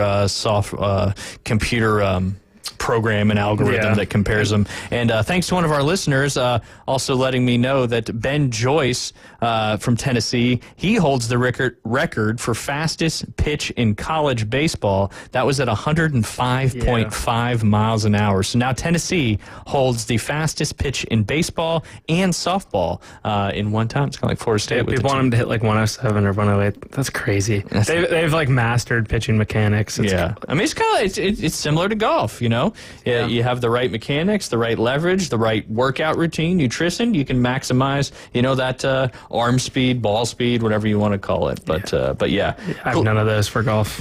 It's hard. It's hard to get it generated in the right areas because you say that, but then you go out and shoot an 80 at TPC Sawgrass. So. That was many moons ago. That was actually in 2000 and Jay told me you bomb it too. 10. I just get lucky every once in a while. No, I don't buy that. I don't buy that at all.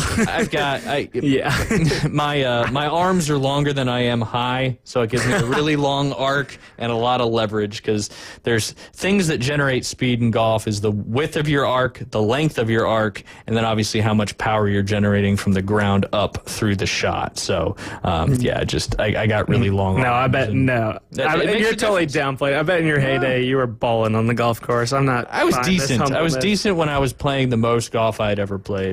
And unfortunately, that always had to be in the summer in South Carolina in the Augusta area. So it was always brutally hot out there. For those listening, that means he was elite at golf. I don't know. Yes. I don't know. If you shoot an 80 at TPC Sawgrass, you are in the top 0.1 percentile of golfers. No, that's all the professional golfers. But yeah, no, it's 0.1. I think you're in that tranche. Sure. Maybe. Think of how many people go out to like nature walk and just hack it. You gotta be. Well, that's golf in general. I mean, most people can't break 100. I'm over here like if I get to that 80 at nature walk, I'm happy. Well, you know how you get better. Oh, no. You go see Jay Henley at Bay Point, and then you go see Alan Watson at Golf Plus, and you guys can get yourself a little bit better at that crazy game of golf that a lot of people are addicted to. It's kind of like gambling. It's you hit a good shot or win a bet every once in a while, and it keeps you going and it gets you going. I mean, like peering a golf ball is like an indescribable feeling from your own point of view when you hit it. And immediately. Yeah. It's just like when you hit a home run in baseball. You're like, gosh, I love this sport. You just it doesn't feel like you're doing anything because everything's going the right way. But yeah. By the way, I don't know if you guys covered this. I keep seeing like WWE come up because it's Pat McAfee. The John Cena like turning heel thing. Yeah. I don't know if do you see that they're like some of the people in WWE want them to press charges against Travis Scott? Because he was in the ring, and obviously Travis Scott is like, notorious for kind of being like Snoop, on the bud sometimes. And he was clearly on it, walking around in the ring. You don't ever say nothing when they have him out there. Nope. And no one gave him the memo that it is fake wrestling. He had brass knuckles on, and he smoked the guy. Oh, did he actually have brass knuckles on? Yes. They're like, he needs to pay the medical bill. Like he did. Yeah. It wasn't like. That was definitely real pain. I've listened to a couple of podcasts with Cody Rhodes and stuff, snippets, and he seems like the type of guy who probably went up to Travis Scott and was like, hey, just make it as real as possible, but not with brass knuckles on, baby. Come on. He made it real. He smoked him. Yeah. He was gashing blood. I mean, yeah. I don't know. I just thought it was funny that, like, because some of the, WWE community is never really in, like, any drama. Right. But they were bringing up, like, okay, if we're going to keep doing these, like, celebrity cameos, someone's got to debrief him, like, hey, you don't smoke us. Yeah. Yeah. Or otherwise he's liable to get smoked back. Right, exactly. I mean, if you're one of the randoms, then you jump across that barrier, they're going to take care of you. But I guess they got to be a little nicer to the celebrities. And sorry, I know that's like on the fringe. No, it actually brought me to something else. I watched a recent new Netflix documentary talking about Travis Scott's concert back in Astroworld. Yeah, Astroworld, where all those people died because they just got crushed, and he never stopped the concert. And I don't know. That was a wild documentary. That gave me a lot of anxiety because if you don't like close spaces and you're a little claustrophobic, I mean, that is the epitome of it. And it made me think of the story when we were at the Tampa Bay 49ers game this past fall, and Liam got misplaced during halftime, and there was just a sea of people, and it made me think of that. So I had a little PTSD watching that one. I don't like being like close. And that was insane. Touched. So you brought up Travis Scott, and it brought me to something else. But I think it's called Crushed or something like that. I heard it's pretty good too. It's sad. It is very sad. I guess it's fascinating. Yes, indeed. It reminds me of the Woodstock '99 one a little bit. Where oh, really? It's just did the same thing happen? No, not the same thing, but it got really out of control very quickly. Oh, really? And like a lot of bad stuff happened. But I don't know why. It's like human nature to be interested in that kind of stuff. So when the drugs help. Yeah, it's because it's all like stuff that we would never put ourselves in that necessary situation, and that's always the stuff where you're like, wow. Yep. Absolutely. Ludacris, calm down. I don't get that one. Do we have a Ludacris reference? Stand up. Travis Scott. I don't know. Different guys. Yeah, there you go. There you go. Explain if you're still listening, or send us a text, 850-215-6290. Was that on Facebook? Yeah. I've only hit one Afternoon Delight debrief thus far, and it really wasn't anything too crazy. Here's a interesting one. In Red Bull's early marketing campaign, it involved littering empty cans in busy social spots like clubs and campuses to create the illusion that everyone was drinking it. Red Bull's rise to global dominance wasn't just about selling energy drinks. It was about creating a lifestyle. The brand revolutionized marketing by using unconventional tactics like guerrilla campaigns, extreme sports sponsorships, and experimental events. From handing out free samples at universities to sponsoring adrenaline-packed stunts like Felix Baumgartner's Space Jump, Red Bull positioned itself as a symbol of energy, ambition, and adventure. Their slogan, "Red Bull gives you wings," became synonymous with pushing boundaries and achieving the extraordinary. Today, Red Bull is not just an energy drink, it's a cultural phenomenon that connects thrill seekers worldwide through bold storytelling and immersive content. Obviously, and then, of course, with a lot of taurine or whatever that stuff is in those energy drinks. But I just thought it was interesting and actually a pretty smart idea, doing something against the law by littering all the time, but putting random cans on the ground like it was trash, like people were drinking. Oh, somebody must have been drinking Red Bull here today. Maybe I should try it. So thought that was kind of an interesting early on campaign as well. The concert thing you were saying reminded me of, in Chicago, they have Lollapalooza. Yeah. And it's a huge thing at Millennium Park, which I don't know if you're listening, don't know Millennium Park. It's like the Central Park of Chicago. I don't know any other way to make the analogy. It's the same thing. Yeah. And people, like when we were in high school, I would never go to those because I'm not a huge concert person. I'm a big sports guy. I love music, but I'm not I don't need to stand there and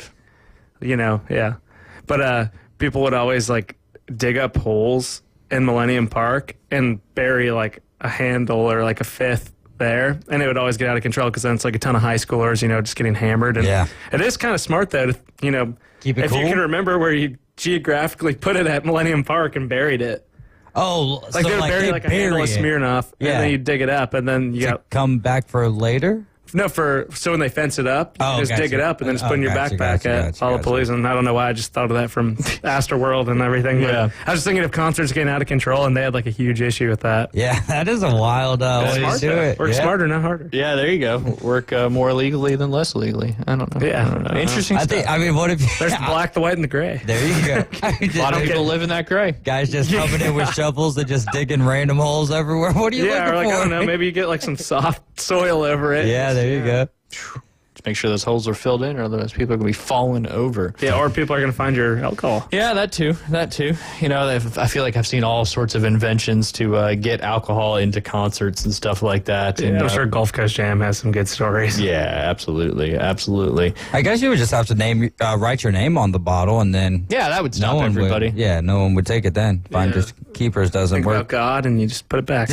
Yeah. Oh goodness. I sent you one on Facebook yesterday in Marion County. Yes, that was wild. That was wild. Oh, goodness gracious. I got a quick, haven't talked about a record-breaking Afternoon Delight debrief in a while, and this is an interesting one. Georgia men play single basketball game for record-breaking 121 hours. A group of men broke a Guinness Book of World Records record by playing a continuous basketball game for 121 hours and 3 minutes. The men, members of the Atlanta-based nonprofit men opposing sex trafficking, or most completing the game at 10 a.m. What are we going to do to stop traffic? We're going to play basketball for 121 hours. Friday in the gym at Landmark Christian School in Fairburn, Georgia. Dude, 5 hours and... No, 5 days yeah, in 1 hour. Did you just do the math? Yeah, In my 5 head, days in yeah. 1 hour. In your head. Of course you did it in your head. The 23 players ranged from age 17 to 64 and were required to remain in the gym for the duration of the attempt, even while taking breaks. The final score, if you had the over, you probably got it. The final score was 13,096 to 12,972. Dang. Money raised from the attempt went to fighting... How many points per hour is that, Max? Oh, man. It's a total of what? Tough one. 26,068 divided by 13 and 1396 and 12,972. Oh man, so that's almost like 13 and 14,000. Yeah. Wow, so 27. Oh my gosh. Yeah, they're scoring like over 200 points an hour. That's a lot of points. Defense in the All-Star game. Yeah. I'll check my math there. It's close. Yeah, what? 26,000 and... What was it? 13,096 and 12,972. How many subs did they have? Does it say that? It just the last sentence of the article is the money 215 points per hour. Per hour. I don't even know if they're probly not playing defense because they're so tired. No way having you're walking the ball over. Imagine hacking someone in the 120th hour. You're like, guys, back up. I've got us minus 1,000. Yeah. Oh, but anyway, money. I still can't imagine because after 1 hour of playing basketball straight, right? Like these guys had to be in shape. They had 64-year-olds playing in it. The best would be like to hire, a reffing crew and then not tell them the gimmick and be like, you can't leave the gym. You're here. Yeah, watch it. And we're gonna pay you by game. Oh man, that's that would be a really low hourly rate there. But anyway, money raised from the attempt went towards fighting sex trafficking and supporting recovery programs for survivors. That's good. That's all good. for a good cause. How much did they raise? It doesn't say. It better be a lot if you're somewhere for 5 days. And what are they doing to raise the money? Like, are people is it like a walk-a-thon where you get paid by the lap or the mile, whatever it may be? Maybe every basket? Or is it like by the total points? I don't know. 50 cents per point. Man, I just don't. How do you keep playing throughout the night for 4 nights in a row? That means that you can't sleep, right? Like, yeah, definitely. Like you, unless when you take a break, you can take a quick little standing nap. Yeah, yeah. Hey, and we continue to find out that there is world records aplenty to be broken all across the... Don't sign me up for that one. Unreal. Yeah. Well, there's another one. I won't go over it because we got to take a break and get Brad Law on the sign. We'll save that one for probably Friday. But anyway, Idaho man breaks basketball passing record and a wall sign. He completed 38 behind-the-back passes in 30 seconds. I feel like that one would be doable, but who knows? What are the parameters for that? I don't know. We got to take a break because we got to get to Brad Law from the Auburn Sports Network. You guys listen to the Inside Drive. Brad Law coming up next. ESPN Northwest Florida. The Atlanta Braves play here. Atlanta Braves opening day is coming in hot. Deep right field and buried into the seats. This Thursday, the Atlanta Braves open the season at the San Diego Padres. Austin Riley, Matt Olson, Ozzie Albies, and Chris Sale lead a stacked lineup. We'll have first pitch Thursday at 3:10 on your home for the Atlanta Braves on the Gulf Coast. ESPN Northwest Florida. Good afternoon. This is Joanna with your weather forecast from ESPN Northwest Florida on this Tuesday. Sunny the remainder of the day with a wind out of the west-southwest around 8 miles per hour and 72. Tonight, look for a mixture of slight fog and mostly clear skies with a temperature near 62. Tomorrow, a high around 75 and slight fog in the morning followed by mostly sunshine. This weather forecast is sponsored by Mid-South Lumber, the best little lumber yard in Panama City. Thank you for tuning into ESPN Northwest Florida. Rely on it. Do you want to eat like a local?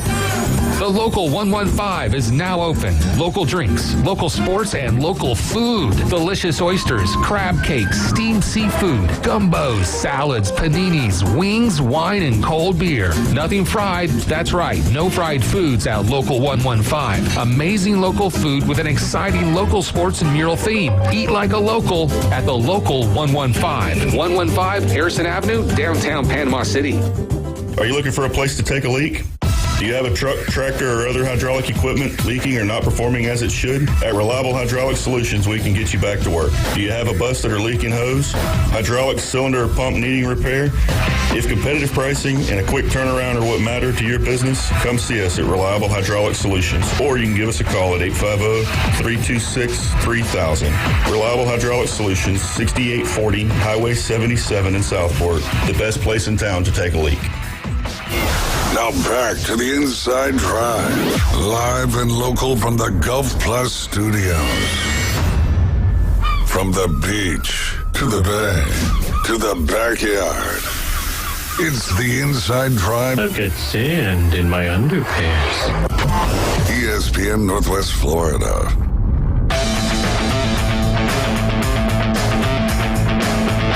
And welcome back. You're listening to the Inside Drive live inside the Golf Plus studios right here on ESPN Northwest Florida.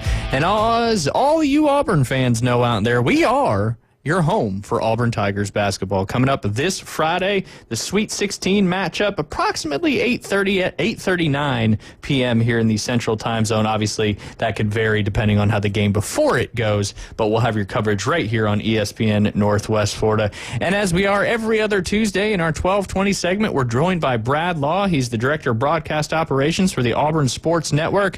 Brad, fun times up there in the Plains right now. Ryan, it is War Eagle to you, War Eagle to the Auburn fans down on the coast. We got a beautiful sunny day today and nice weather. Like, we're in the upper 70s. I'll tell you what it did.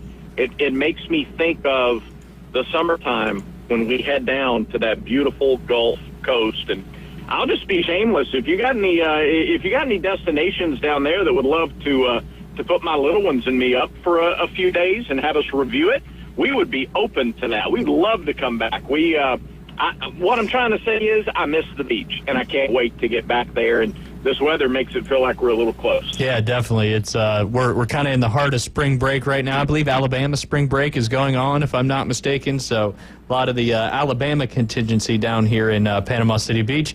Brad, we may have to talk off the air, and I've got a rental house that may be a good spot for the Laws to join, maybe in exchange for some exciting Auburn stuff going on. We can maybe make that happen. We'll see. We'll stay in touch. We do anyway. But it's a sweet rental. Yeah, no, it's got a pool, little small putting green, all sorts of fun stuff for you guys and the kiddos. So, but yeah, we can maybe make something happen there. That's for sure. And then, of course, obviously diving into the big topic right now, and that's Auburn men's basketball. Back in the Sweet 16 for the first time since 2019, guard play really has seemed to propel them in the first round, the first two games. Obviously, those guards kind of keeping everybody going. I know Janai Broom didn't have the best game in the second round, but Tahad Pettiford, Denver Jones, Miles Kelly, these guys have really been stepping up. So talk a little bit about the complete team and the depth Auburn has that's kind of getting them going in this tournament. Yeah, in the offseason, we talked about needing to bolster guard play for the tournament, because that's the teams that win in March are the teams that have really solid physical, shot-making, shot-creating guard play, and that's been missing the last couple of seasons, and it's not missing now. Denver Jones is creating shots. Tahad Pettiford is fearless, scored 23 in the Creighton game after getting 16 against Alabama State. Miles Kelly was quieter against Creighton, but he hit 7 more threes at Rupp Arena against Alabama State in the 116 matchup. So between those three and Chad Baker-Mazara, who can play like a guard or like a stretch 4 kind of position, then, you have 4 guys who can create from the perimeter and knock down shots from the perimeter. It's tough to deal with that for 40 minutes, and that's what happened. Eventually, that became too much for Creighton to deal with in Lexington. Yeah, no doubt. Creighton obviously stayed in that first half, making 9 of, I believe, 13 three-pointers, which was pretty wild to see, let alone 9 in a whole game, but 9 in the first half. You just knew that they probably couldn't keep that up in the second half, and that certainly was the case, and Auburn ended up winning by 12. 7, and caveat to this particular question or comment, no offense to Florida on this one. Florida is one of the best teams in the nation right now, playing better basketball than most, but there's 7 SEC teams in the Sweet 16. Shows how good the SEC really is and how much of an accomplishment winning the regular season title was, in my opinion, a little bit tougher than winning the SEC tournament. Absolutely. Yeah, you agree with that, Max. What are your thoughts on that, Brad? Obviously, the tournament, if you have a bye into the quarterfinals, you got to win 3 games to win the SEC regular season. You got to go through everybody. Yeah, you get a banner for both. I mean, you get a ring for both. And, Auburn would have liked to have won both, but and Auburn would not take anything away from, I guess Tennessee won the regular season championship last year, and Auburn won the tournament championship. They wouldn't give back that tournament title for anything. The tournament's valuable. Absolutely. But, yeah, if you're forced to make a decision, which means more, which represents more consistency, that's that regular season title. So it doesn't surprise me that 7 teams are in. I mean, you saw what Ole Miss did to Iowa State, and I guess the others are higher-seeded teams anyway. They're in because of the respect that the league got, or they're seeded because of the respect that the league got, and they're living up to it this year. Not surprised at all that nearly half of the field is the SEC. Yeah, no doubt. Pretty impressive stuff. And I will ask you this. I asked Max this earlier on the show. Do you think the NIL and transfer portal stuff is the potential, end of the Cinderella, kind of mid-major story, making deep runs in the tournament, just because you have the good players from those teams are transferring to the big-time programs because there's more money available, et cetera, et cetera? Do you think that that's kind of, because obviously some of the talk about this tournament is we really haven't had any big-time upsets or any. I know McNeese beat Clemson and Arkansas, but I wouldn't really consider that too much of an upset how good Arkansas is right now. But do you think that NIL transfer portal stuff is limiting these smaller schools, mid-majors, from making runs in the NCAA tournament? I think that's a good question. I think that it's something to watch for sure. Last year, NC State made it. They were a lower-seeded team, but they came from our conference. So that's where your bigger talent is going to go. I think the jury's still out, quite frankly. I think we're still let's see the data from a couple of years, and let's see if a couple of years, like next year, are there no major high seed upsets or lower seed upsets of the higher seed? Do we do this 2 years in a row or 3 years in a row? Are we significantly cutting down on that? I think it makes a lot of sense. I mean, it's tougher to put together a team that can compete with 2 or 3 of the big boys in March when the big boys are adding the best players from those other conferences. It makes sense, but at the same time, it is still March. And if you've got a special team for 1 year, that's all you need. Like a team that's got a couple of players that might play at a bigger school the next year, but for that year they go on a run. I don't know. I still think we're very early in this NIL portal world, and we're still gathering data on that. Yeah, no, absolutely. Like you said, if we see this kind of continue to happen for a couple of years, then we might be able to call it a trend and something that's happening there. That's right. Brad, besides Auburn, obviously Florida, Arkansas, Tennessee, Kentucky, a lot of these other SEC teams are in the Sweet 16. Who would you be most concerned about having to play from the SEC standpoint, obviously besides Auburn? Florida, 100% Absolutely. Florida. That's easy, Stupid question. And again, guard play, Yeah. They've got the guard play, and then Condon is a complement on the inside.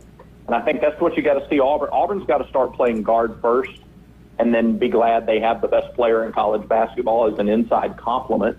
But it's going to be guard play. I mean, Clayton is exceptional and all the others that they have. So I would say Florida. I think Kentucky probably next because they're so explosive offensively. And, it's all about matchups. but, you know, I think offensively they are really, really explosive. And Alabama is too, but Kentucky has played a little bit better defense than Alabama has in stretches. I think Alabama's probably benefited from a much easier path so far in the tournament. So I would go Florida 1, Kentucky 2. All right. That makes sense to me. What about Coach Calipari there in the Arkansas Razorbacks? Kind of, you know, on a little bit of a run right now. Very dangerous team and an interesting matchup there with Texas Tech. And obviously they're healthy now, and you know, Coach Calipari knows how to coach and knows how to get the matchups and make stuff happen. So I think Razorbacks got a good chance of beating Texas Tech. Well, he's got the talent at Arkansas for sure. They're a really talented team, and again, SEC Big East. That's just a matchup that favored the SEC because of the depth of the league. Yeah. And so you saw them beat the Big East champion in St. John's, and people sort of crowned them a little early this year. And, so I don't know. Arkansas is curious because they're talented enough to beat anybody most nights, but I just wonder with a whole week to prepare, if, you know, are they going to face a style? Who do they have in the Sweet 16? Who's their opponent? Texas Tech. Texas Tech. Yeah, that's right. You said it. Texas Tech can wear you down defensively, and Arkansas doesn't have a deep bench. So I do wonder a little bit if they have the stamina. You know, can they use the athleticism and push the pace, or is Texas Tech going to kind of grind and slow them down through the course of the game? But they're talented for sure. No doubt. Speaking of matchups, obviously Auburn's got a pretty close matchup in the Sweet 16 on paper, looking at the Michigan Wolverines. Field goals percentage per game, very close. Three-pointers per game, very close. Free throws, all the other statistics, pretty much. One goes to Auburn, one goes to Michigan. It kind of goes back and forth. What's the key? And you kind of touched on it a little bit earlier about getting guard play going first and then work through the post and Janai Broome and Dylan Cardwell. But what is your opinion on this matchup against Michigan, and what does Auburn have to do to win this game? Yeah, I think Michigan has 2 7-footers, including a transfer from Yale that Auburn saw last year in the tournament. I think Janai becomes a secondary offensive threat and becomes a primary passing threat. I think you use his skills as a passer to your advantage. I think both offensively and defensively it starts on the perimeter. Everybody's talking about Trey Donaldson, but Michigan has other good guards too. Stopping them from creating their own shots, playing defense without fouling, running them off the three-point line is the key. And if they do that, then they're able to create some transitions, some push opportunities offensively for those guards, and then work a little outside in with the basketball. And as the defense collapses on Broome, can he find Chaney? Can he find somebody along the perimeter? I think Chad Baker-Mazara and his mobility is a big key in this game too. Who does he get matched up against offensively, and what can he do against them? Is he matched up against a big that he can step out on, or is he matched up against a guard that he can, you know, maybe use his size and put up an advantageous shot against? So those are going to be the keys, I think, the rest of the way. Yeah, absolutely. And again, that game, 8:39, approximate tip-off from Atlanta right here on ESPN Northwest Florida. You'll be able to hear Brad previewing the game and Jen jumping right into the play-by-play call. Imagine the Auburn contingency over there at the State Farm Arena. I keep wanting to call it Phillips Arena. Is going to be pretty good with a short trip there for the Tigers, although Michigan is known for traveling pretty well. So I would hope that you're going to see a little more orange and blue than maize and blue in the State Farm Arena. But very much looking forward to it one way or the other. Obviously, if Auburn goes on to win, they would face the winner of Ole Miss and Michigan State, another SEC Big Ten matchup there.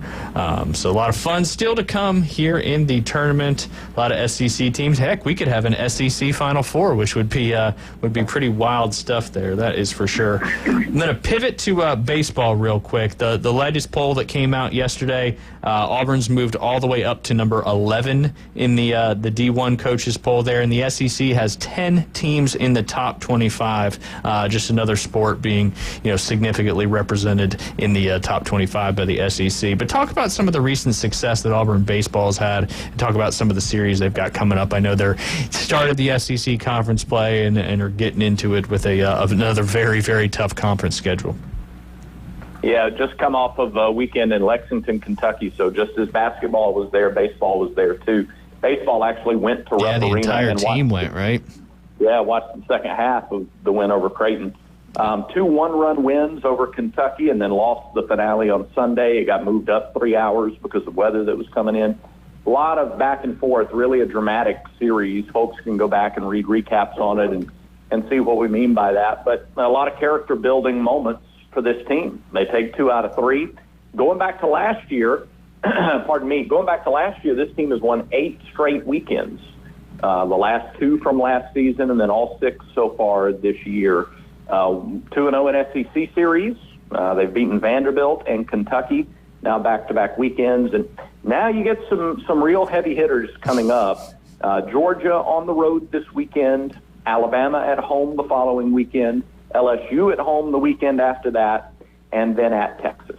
So this is going to be, and Auburn also goes to Tennessee. To your point, it's just a gauntlet, but this team has shown a lot more grit, a lot more fight, and a lot more heart, quite frankly, than we have seen in a couple of seasons. And so as a result, they're off to their best start in league play since 2017, and they will be a lot of fun. They play tonight in Montgomery against South Alabama, and then get on the road for Athens later in the week.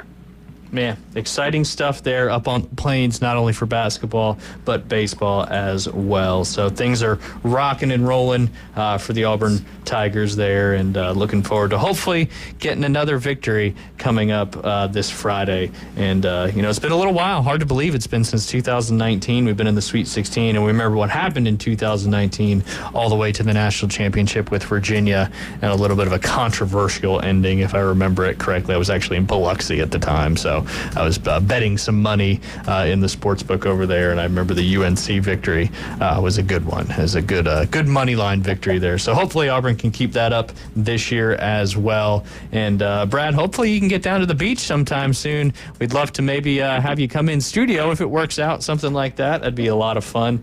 And again, enjoy that beautiful weather up there. And we always look forward to talking to you every other Tuesday. Hopefully the next time we talk, it'll probably be Masters Week-ish, and that would be the national championship week as well, I believe. So maybe we'll still be talking about Auburn basketball at that point. We can all hope for that. And we appreciate you jumping on with us as always, and look forward to talking to you in a couple weeks. All right, Ryan, thank you very much. Before you go to the Auburn fans on the coast. War Eagle. That was Brad Law. He's the Director of Broadcast Operations for the Auburn Sports Network. You guys are listening to the Inside Drive live here on ESPN Northwest Florida. Final segment with Max DeLinen coming up next. ESPN Northwest Florida. Colin Cowherd.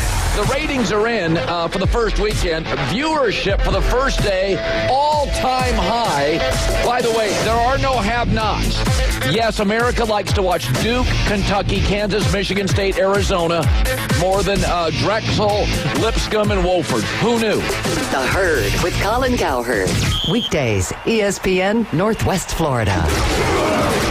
Golf is a game that should be fun, but to have the most fun, you need to play your best. That's where the experts at Golf Plus come in. Their friendly staff will guide you through the buying process, answer all your questions, and can help with any repairs you need along the way. Golf Plus is your custom fitting, club repair, and golf retail shop. Golf Plus staff is non-commissioned and will work with you to find the best product for your game, just like they've been doing since 1988. Golf Plus in Dothan and Panama City Beach. Fitting, repair, retail. That's Golf Plus. Stow Pros Self-Storage, offering convenient, clean, and affordable storage for all your needs. Secure your items hassle-free with excellent customer service. Simply go to www.stowpros.com now to reserve your unit today, or call us at 850-250-4414. That's 850-250-4414. Stow Pros Self-Storage at 2726 East 15th Street for local service that can't be beat. Give us a call or rent storage online today at stowpros.com. Your biggest investment is your home. Protect it while also improving its appearance with Earthworks of Northwest Florida. We have sand, mulch, gravel, or lay-down decorative stone, all available for pickup and delivery. Discover your dream landscape with Earthworks of Northwest Florida. Imagine the moment you proudly pull up to your home that you've worked so hard for, enhanced by quality mulch, decorative stones, and more. Let's make it happen today. Request a quote online at earthworkspc.com or swing by the office at 2005 Industrial Drive. Love the land you live on. Now back to the Inside Drive, live and local from the Gulf Plus Studios. 4. The Inside Drive with Ryan Mulvey and Jay Henley. This man is destroying golf. You may be right, but our ratings are up and we're attracting new youthful sponsors. ESPN Northwest Florida.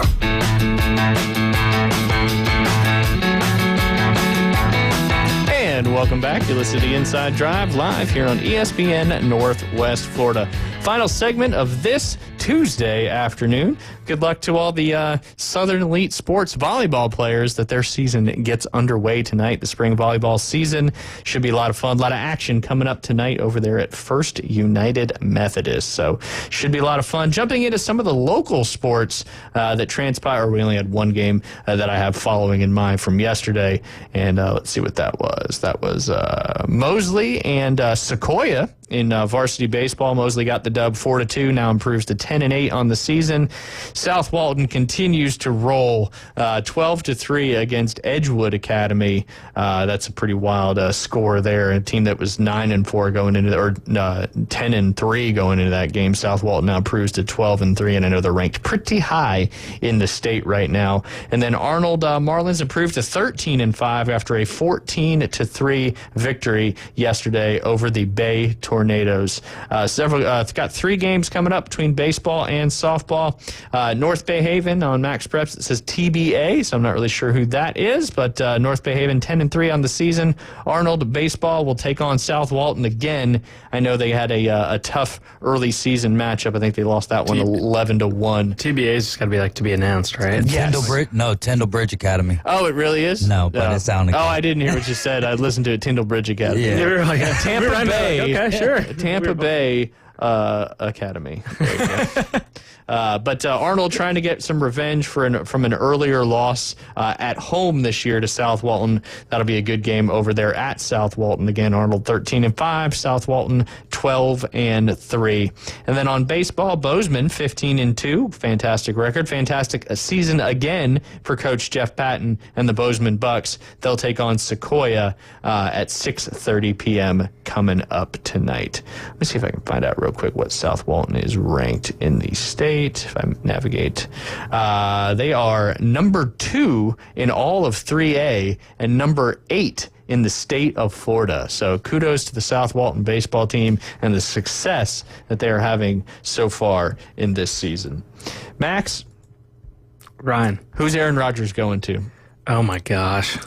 Some recent rumors. A couple days ago, Aaron Rodgers was a safe bet to sign a contract with the Steelers after a 6-hour visit to the Pittsburgh Steelers. But then rumors popped up. The teams think QB's not close to making a decision after the Steelers visit. You know he loves this, too. Oh, the attention is his favorite. And Giants rumors, New York still hasn't given up on an Aaron Rodgers despite Jameis deal.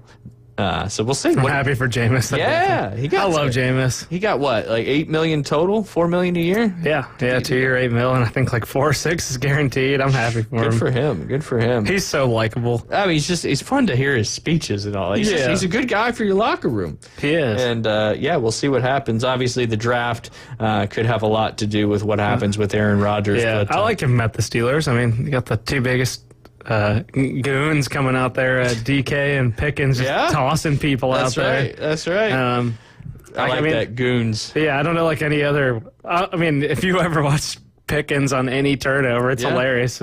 But he's headhunting. I mean, with Tomlin too. I mean, that'd be good. I like that for them, and I think Rodgers, he looked sharp near the end of the year. So it's just weird. It's like one of those guys where you like feel like he doesn't. You know, it's like he thinks. I feel like he goes out there. He's like, I'm doing this to put on a show for others. Like, this doesn't matter. Like, you know, he's so like... Yeah, you kind of get that vibe watching him play a little bit. Yeah, it's strange stuff, that's for sure. But, well, what happens to... If he does go to the Steelers, where do you think Russell Wilson goes? Man, that's a good one. Maybe the Giants. I mean, that's... What? Yeah. That's just Daniel Jones a little smarter. A little more mobile, a little more smart. Yeah. Is he? Do you think at this age he's more mobile than Daniel Jones? Probably. I guess. I'd take the mobility of Vanilla Vic, Daniel Jones. At this Vanilla Vic. Oh my gosh, that's so disrespectful to Michael Vick. It is. It is. But hey, I mean, you know, he stumbles over himself a little bit, but he's pretty dang fast. Yeah. I'd say that he's got more mobility than Russell Wilson at this stage, though. But peak-wise, peak-wise, different story. I guess I'm just not analyzing Daniel Jones. You just haven't got to watch enough of him. Daniel Jones is on the Colts now. That's right. Him and AR. Yep. Yeah. What a combination. I saw a meme. It was like them fighting for the QB job. It's like two idiots fighting. That's got to be just horrible. If you're a Colts fan, you're like. This is how much we believe in Anthony Richardson because of Daniel Jones. Daniel Jones. Yeah, and because of Peyton Manning beating the Bears in that Super Bowl, I just always will hate the Colts and from going to Indiana and man, watching them go down this circus of Phillip Rivers, Carson Wentz, whatever. Matt, did they do? Yeah, Matt Ryan was there as well. Yeah. I think he was the last one. That just was watching there. the squirt gun arms that they get. Carson Wentz after that injury is not the same. So Aaron Rodgers should be right in line. Maybe his arm's too good still. No, he's still a little too good. He's got 3 more years of ayahuasca and get him out there. We looked up. There's in Florida that you can go do that. Oh yeah, interesting stuff. Interesting stuff. But yeah. A lot of moving parts, a lot of things. Draft is, I think, a month away from today, if I'm not mistaken. Ryan, what do you think about Fields going to the Jets? I mean, they've tried everybody else, but it's have a field day. Yeah, there you go. There you go. Him and if they let him play the style of game that the Steelers had him play the first 4 games of the season, I think he'll be fine. I think it's definitely an upgrade from Aaron Rodgers. I think Justin Fields' mobility kind of really makes defenses have to adjust their strategy when he's getting out of the pocket. And Aaron Rodgers, you knew he wasn't going anywhere, so there is no threat of the run when it comes to Rodgers. In the modern day of NFL, you have to have a QB that's maybe not mobile, but can escape the pocket, that has escapability. Yeah, sorry, Kirk Cousins. Yeah, exactly. Kurt just was stuck in the pocket. And I guess he's staying with the Falcons, right? Do you think Penix has a shot to get that job? Or no? I think they said he's the starter. They're going to go with Penix, but they're just not going to trade. Cousins, they're keeping him on the as mentor to there you go. to the young Michael Penix. But you don't know what the injury status is going to end up being with Michael Penix, right? And so if he goes down, would you rather have Kirk Cousins or some draft whoever pick, the other? Where's Desmond Ritter now? He was on maybe the XFL or USFL, whatever. Raiders, maybe. The radio? Yeah, I know it's hindsight, but don't you think he was one of those guys you saw him play in college? You're like, that guy's gonna suck in the NFL. Yeah, I don't know how what he got. It was Cincinnati, right? Yeah, it was Cincinnati. It's what are we seeing in this guy? I guess he got him to the college football playoff. Cincinnati had. They had good teams, but I think he was a product of a well-coached team. Yeah, Luke Fickell should go back there. He is terrible in Wisconsin. A lot of people do not like him at all in Madison. Yeah, because Madison's such a tight knit community. Where I kind of feel how they he's on the Raiders. Wow, good pull. Raiders. Yep. But he's a Midwest guy himself, though. It's weird because I feel like Madison is very comparable to the Auburn community, where it's you got to be involved if you get the job there. I feel like Bruce Pearl's done such a good job integrating at Auburn, and I think Bo Ryan did a great job there, and so did a lot of their old coaches. Honestly, I mean, maybe not Bielema, but that's why he's not there. Yeah. But he's done a great job at Illinois. Yeah, there's no doubt about that. A few of my best friends are from that Madison area, and they say that, you never see Fickell out. They'll see his wife every so often. I knew that was coming. Boo. But I don't know. Yeah, I definitely thought when they hired him, he was going to crush it. I was like, crap, Wisconsin's going to be so back. Well, it was, especially with interesting hires by Nebraska to get Matt Rule and then Luke Fickell, because, Matt Rule fizzled out at Carolina, but what he was able to do at Temple and Baylor, so it's all right, holding out hope. And then you're following in the wake of Scott Frost, and that was such a terrible situation, right? The way that it played out. So it's 6 wins, boom, we're good. Scott Frost, what a bum. Well, he's going back to UCF, so he's going to win another banner. Yeah. That guy, Karma got him. I'm so glad he got fired. He's the cockiest coach for accomplishing nothing.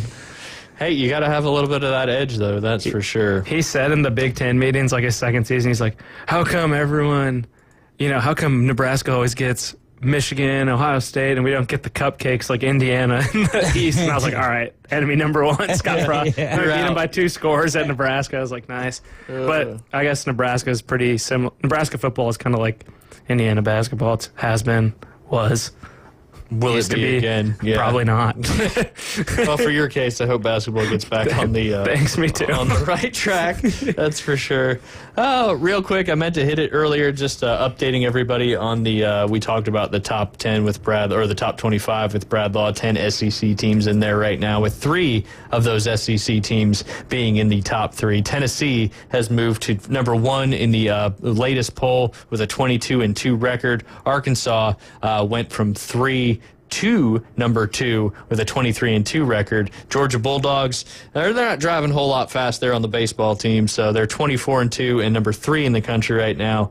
Despite Florida State losing to Florida not too long ago, they hold down the number 4 seed in the top 25 poll right now. Those pesky Oregon State Beavers always hanging around in the top 10. They are 18-4. They were 6th last week. Clemson Tigers 23-3, number 6. Texas, another SEC team, 19-3. LSU 22-3 at number 8. Oklahoma 20-3 at number 9. Oregon at 19-5 at number 10. As we mentioned with Brad, Auburn at 19-5 at number 11, followed by number 12 Alabama at 22-3. Southern Miss at 18-6. Vanderbilt 19-5, coming in at 14.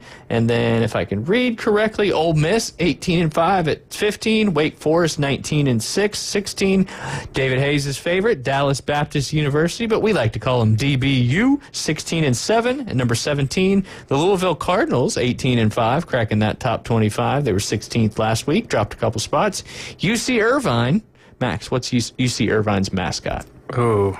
Was that the banana slugs? I think that's UC Santa Cruz. Okay. But I'm trying to remember UC myself. Irvine. Yeah. Oh, no. They have the thing with the sombrero on, right? No, that's UC Santa Barbara. That's the Gauchos. My dad went there. I think UC Irvine's like the Bears. Let's see.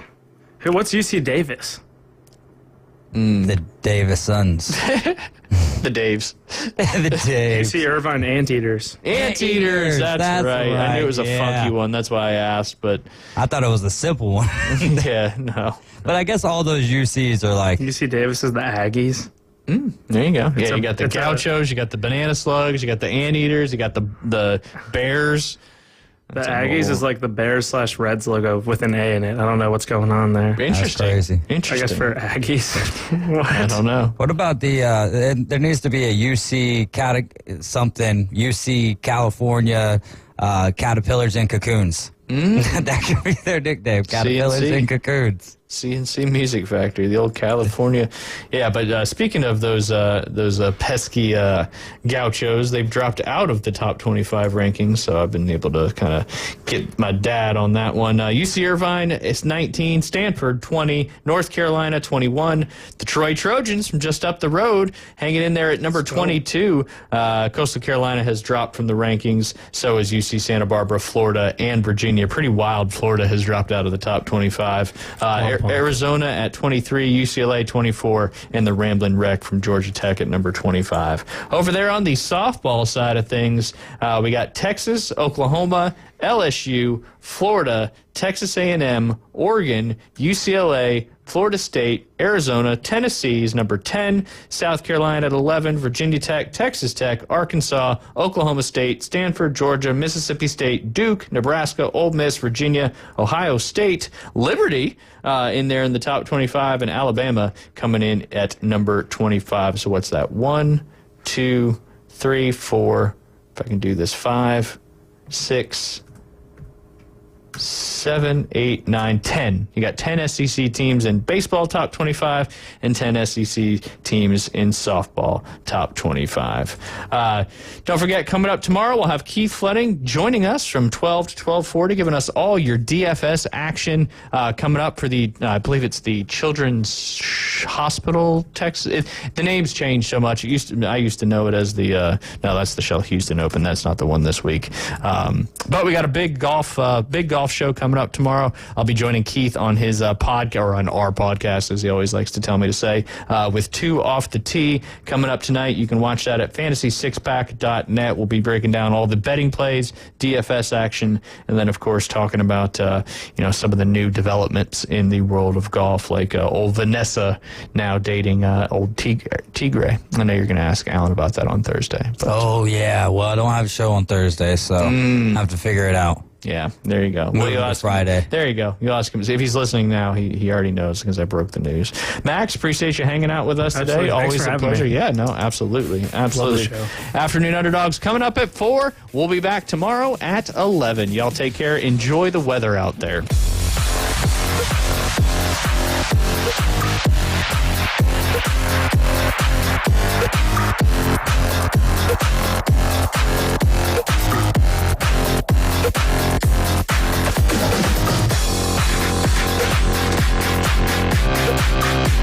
In Northwest Florida, the NCAA Men's Basketball Championship Tournament plays here. 4-3. Listen to the men.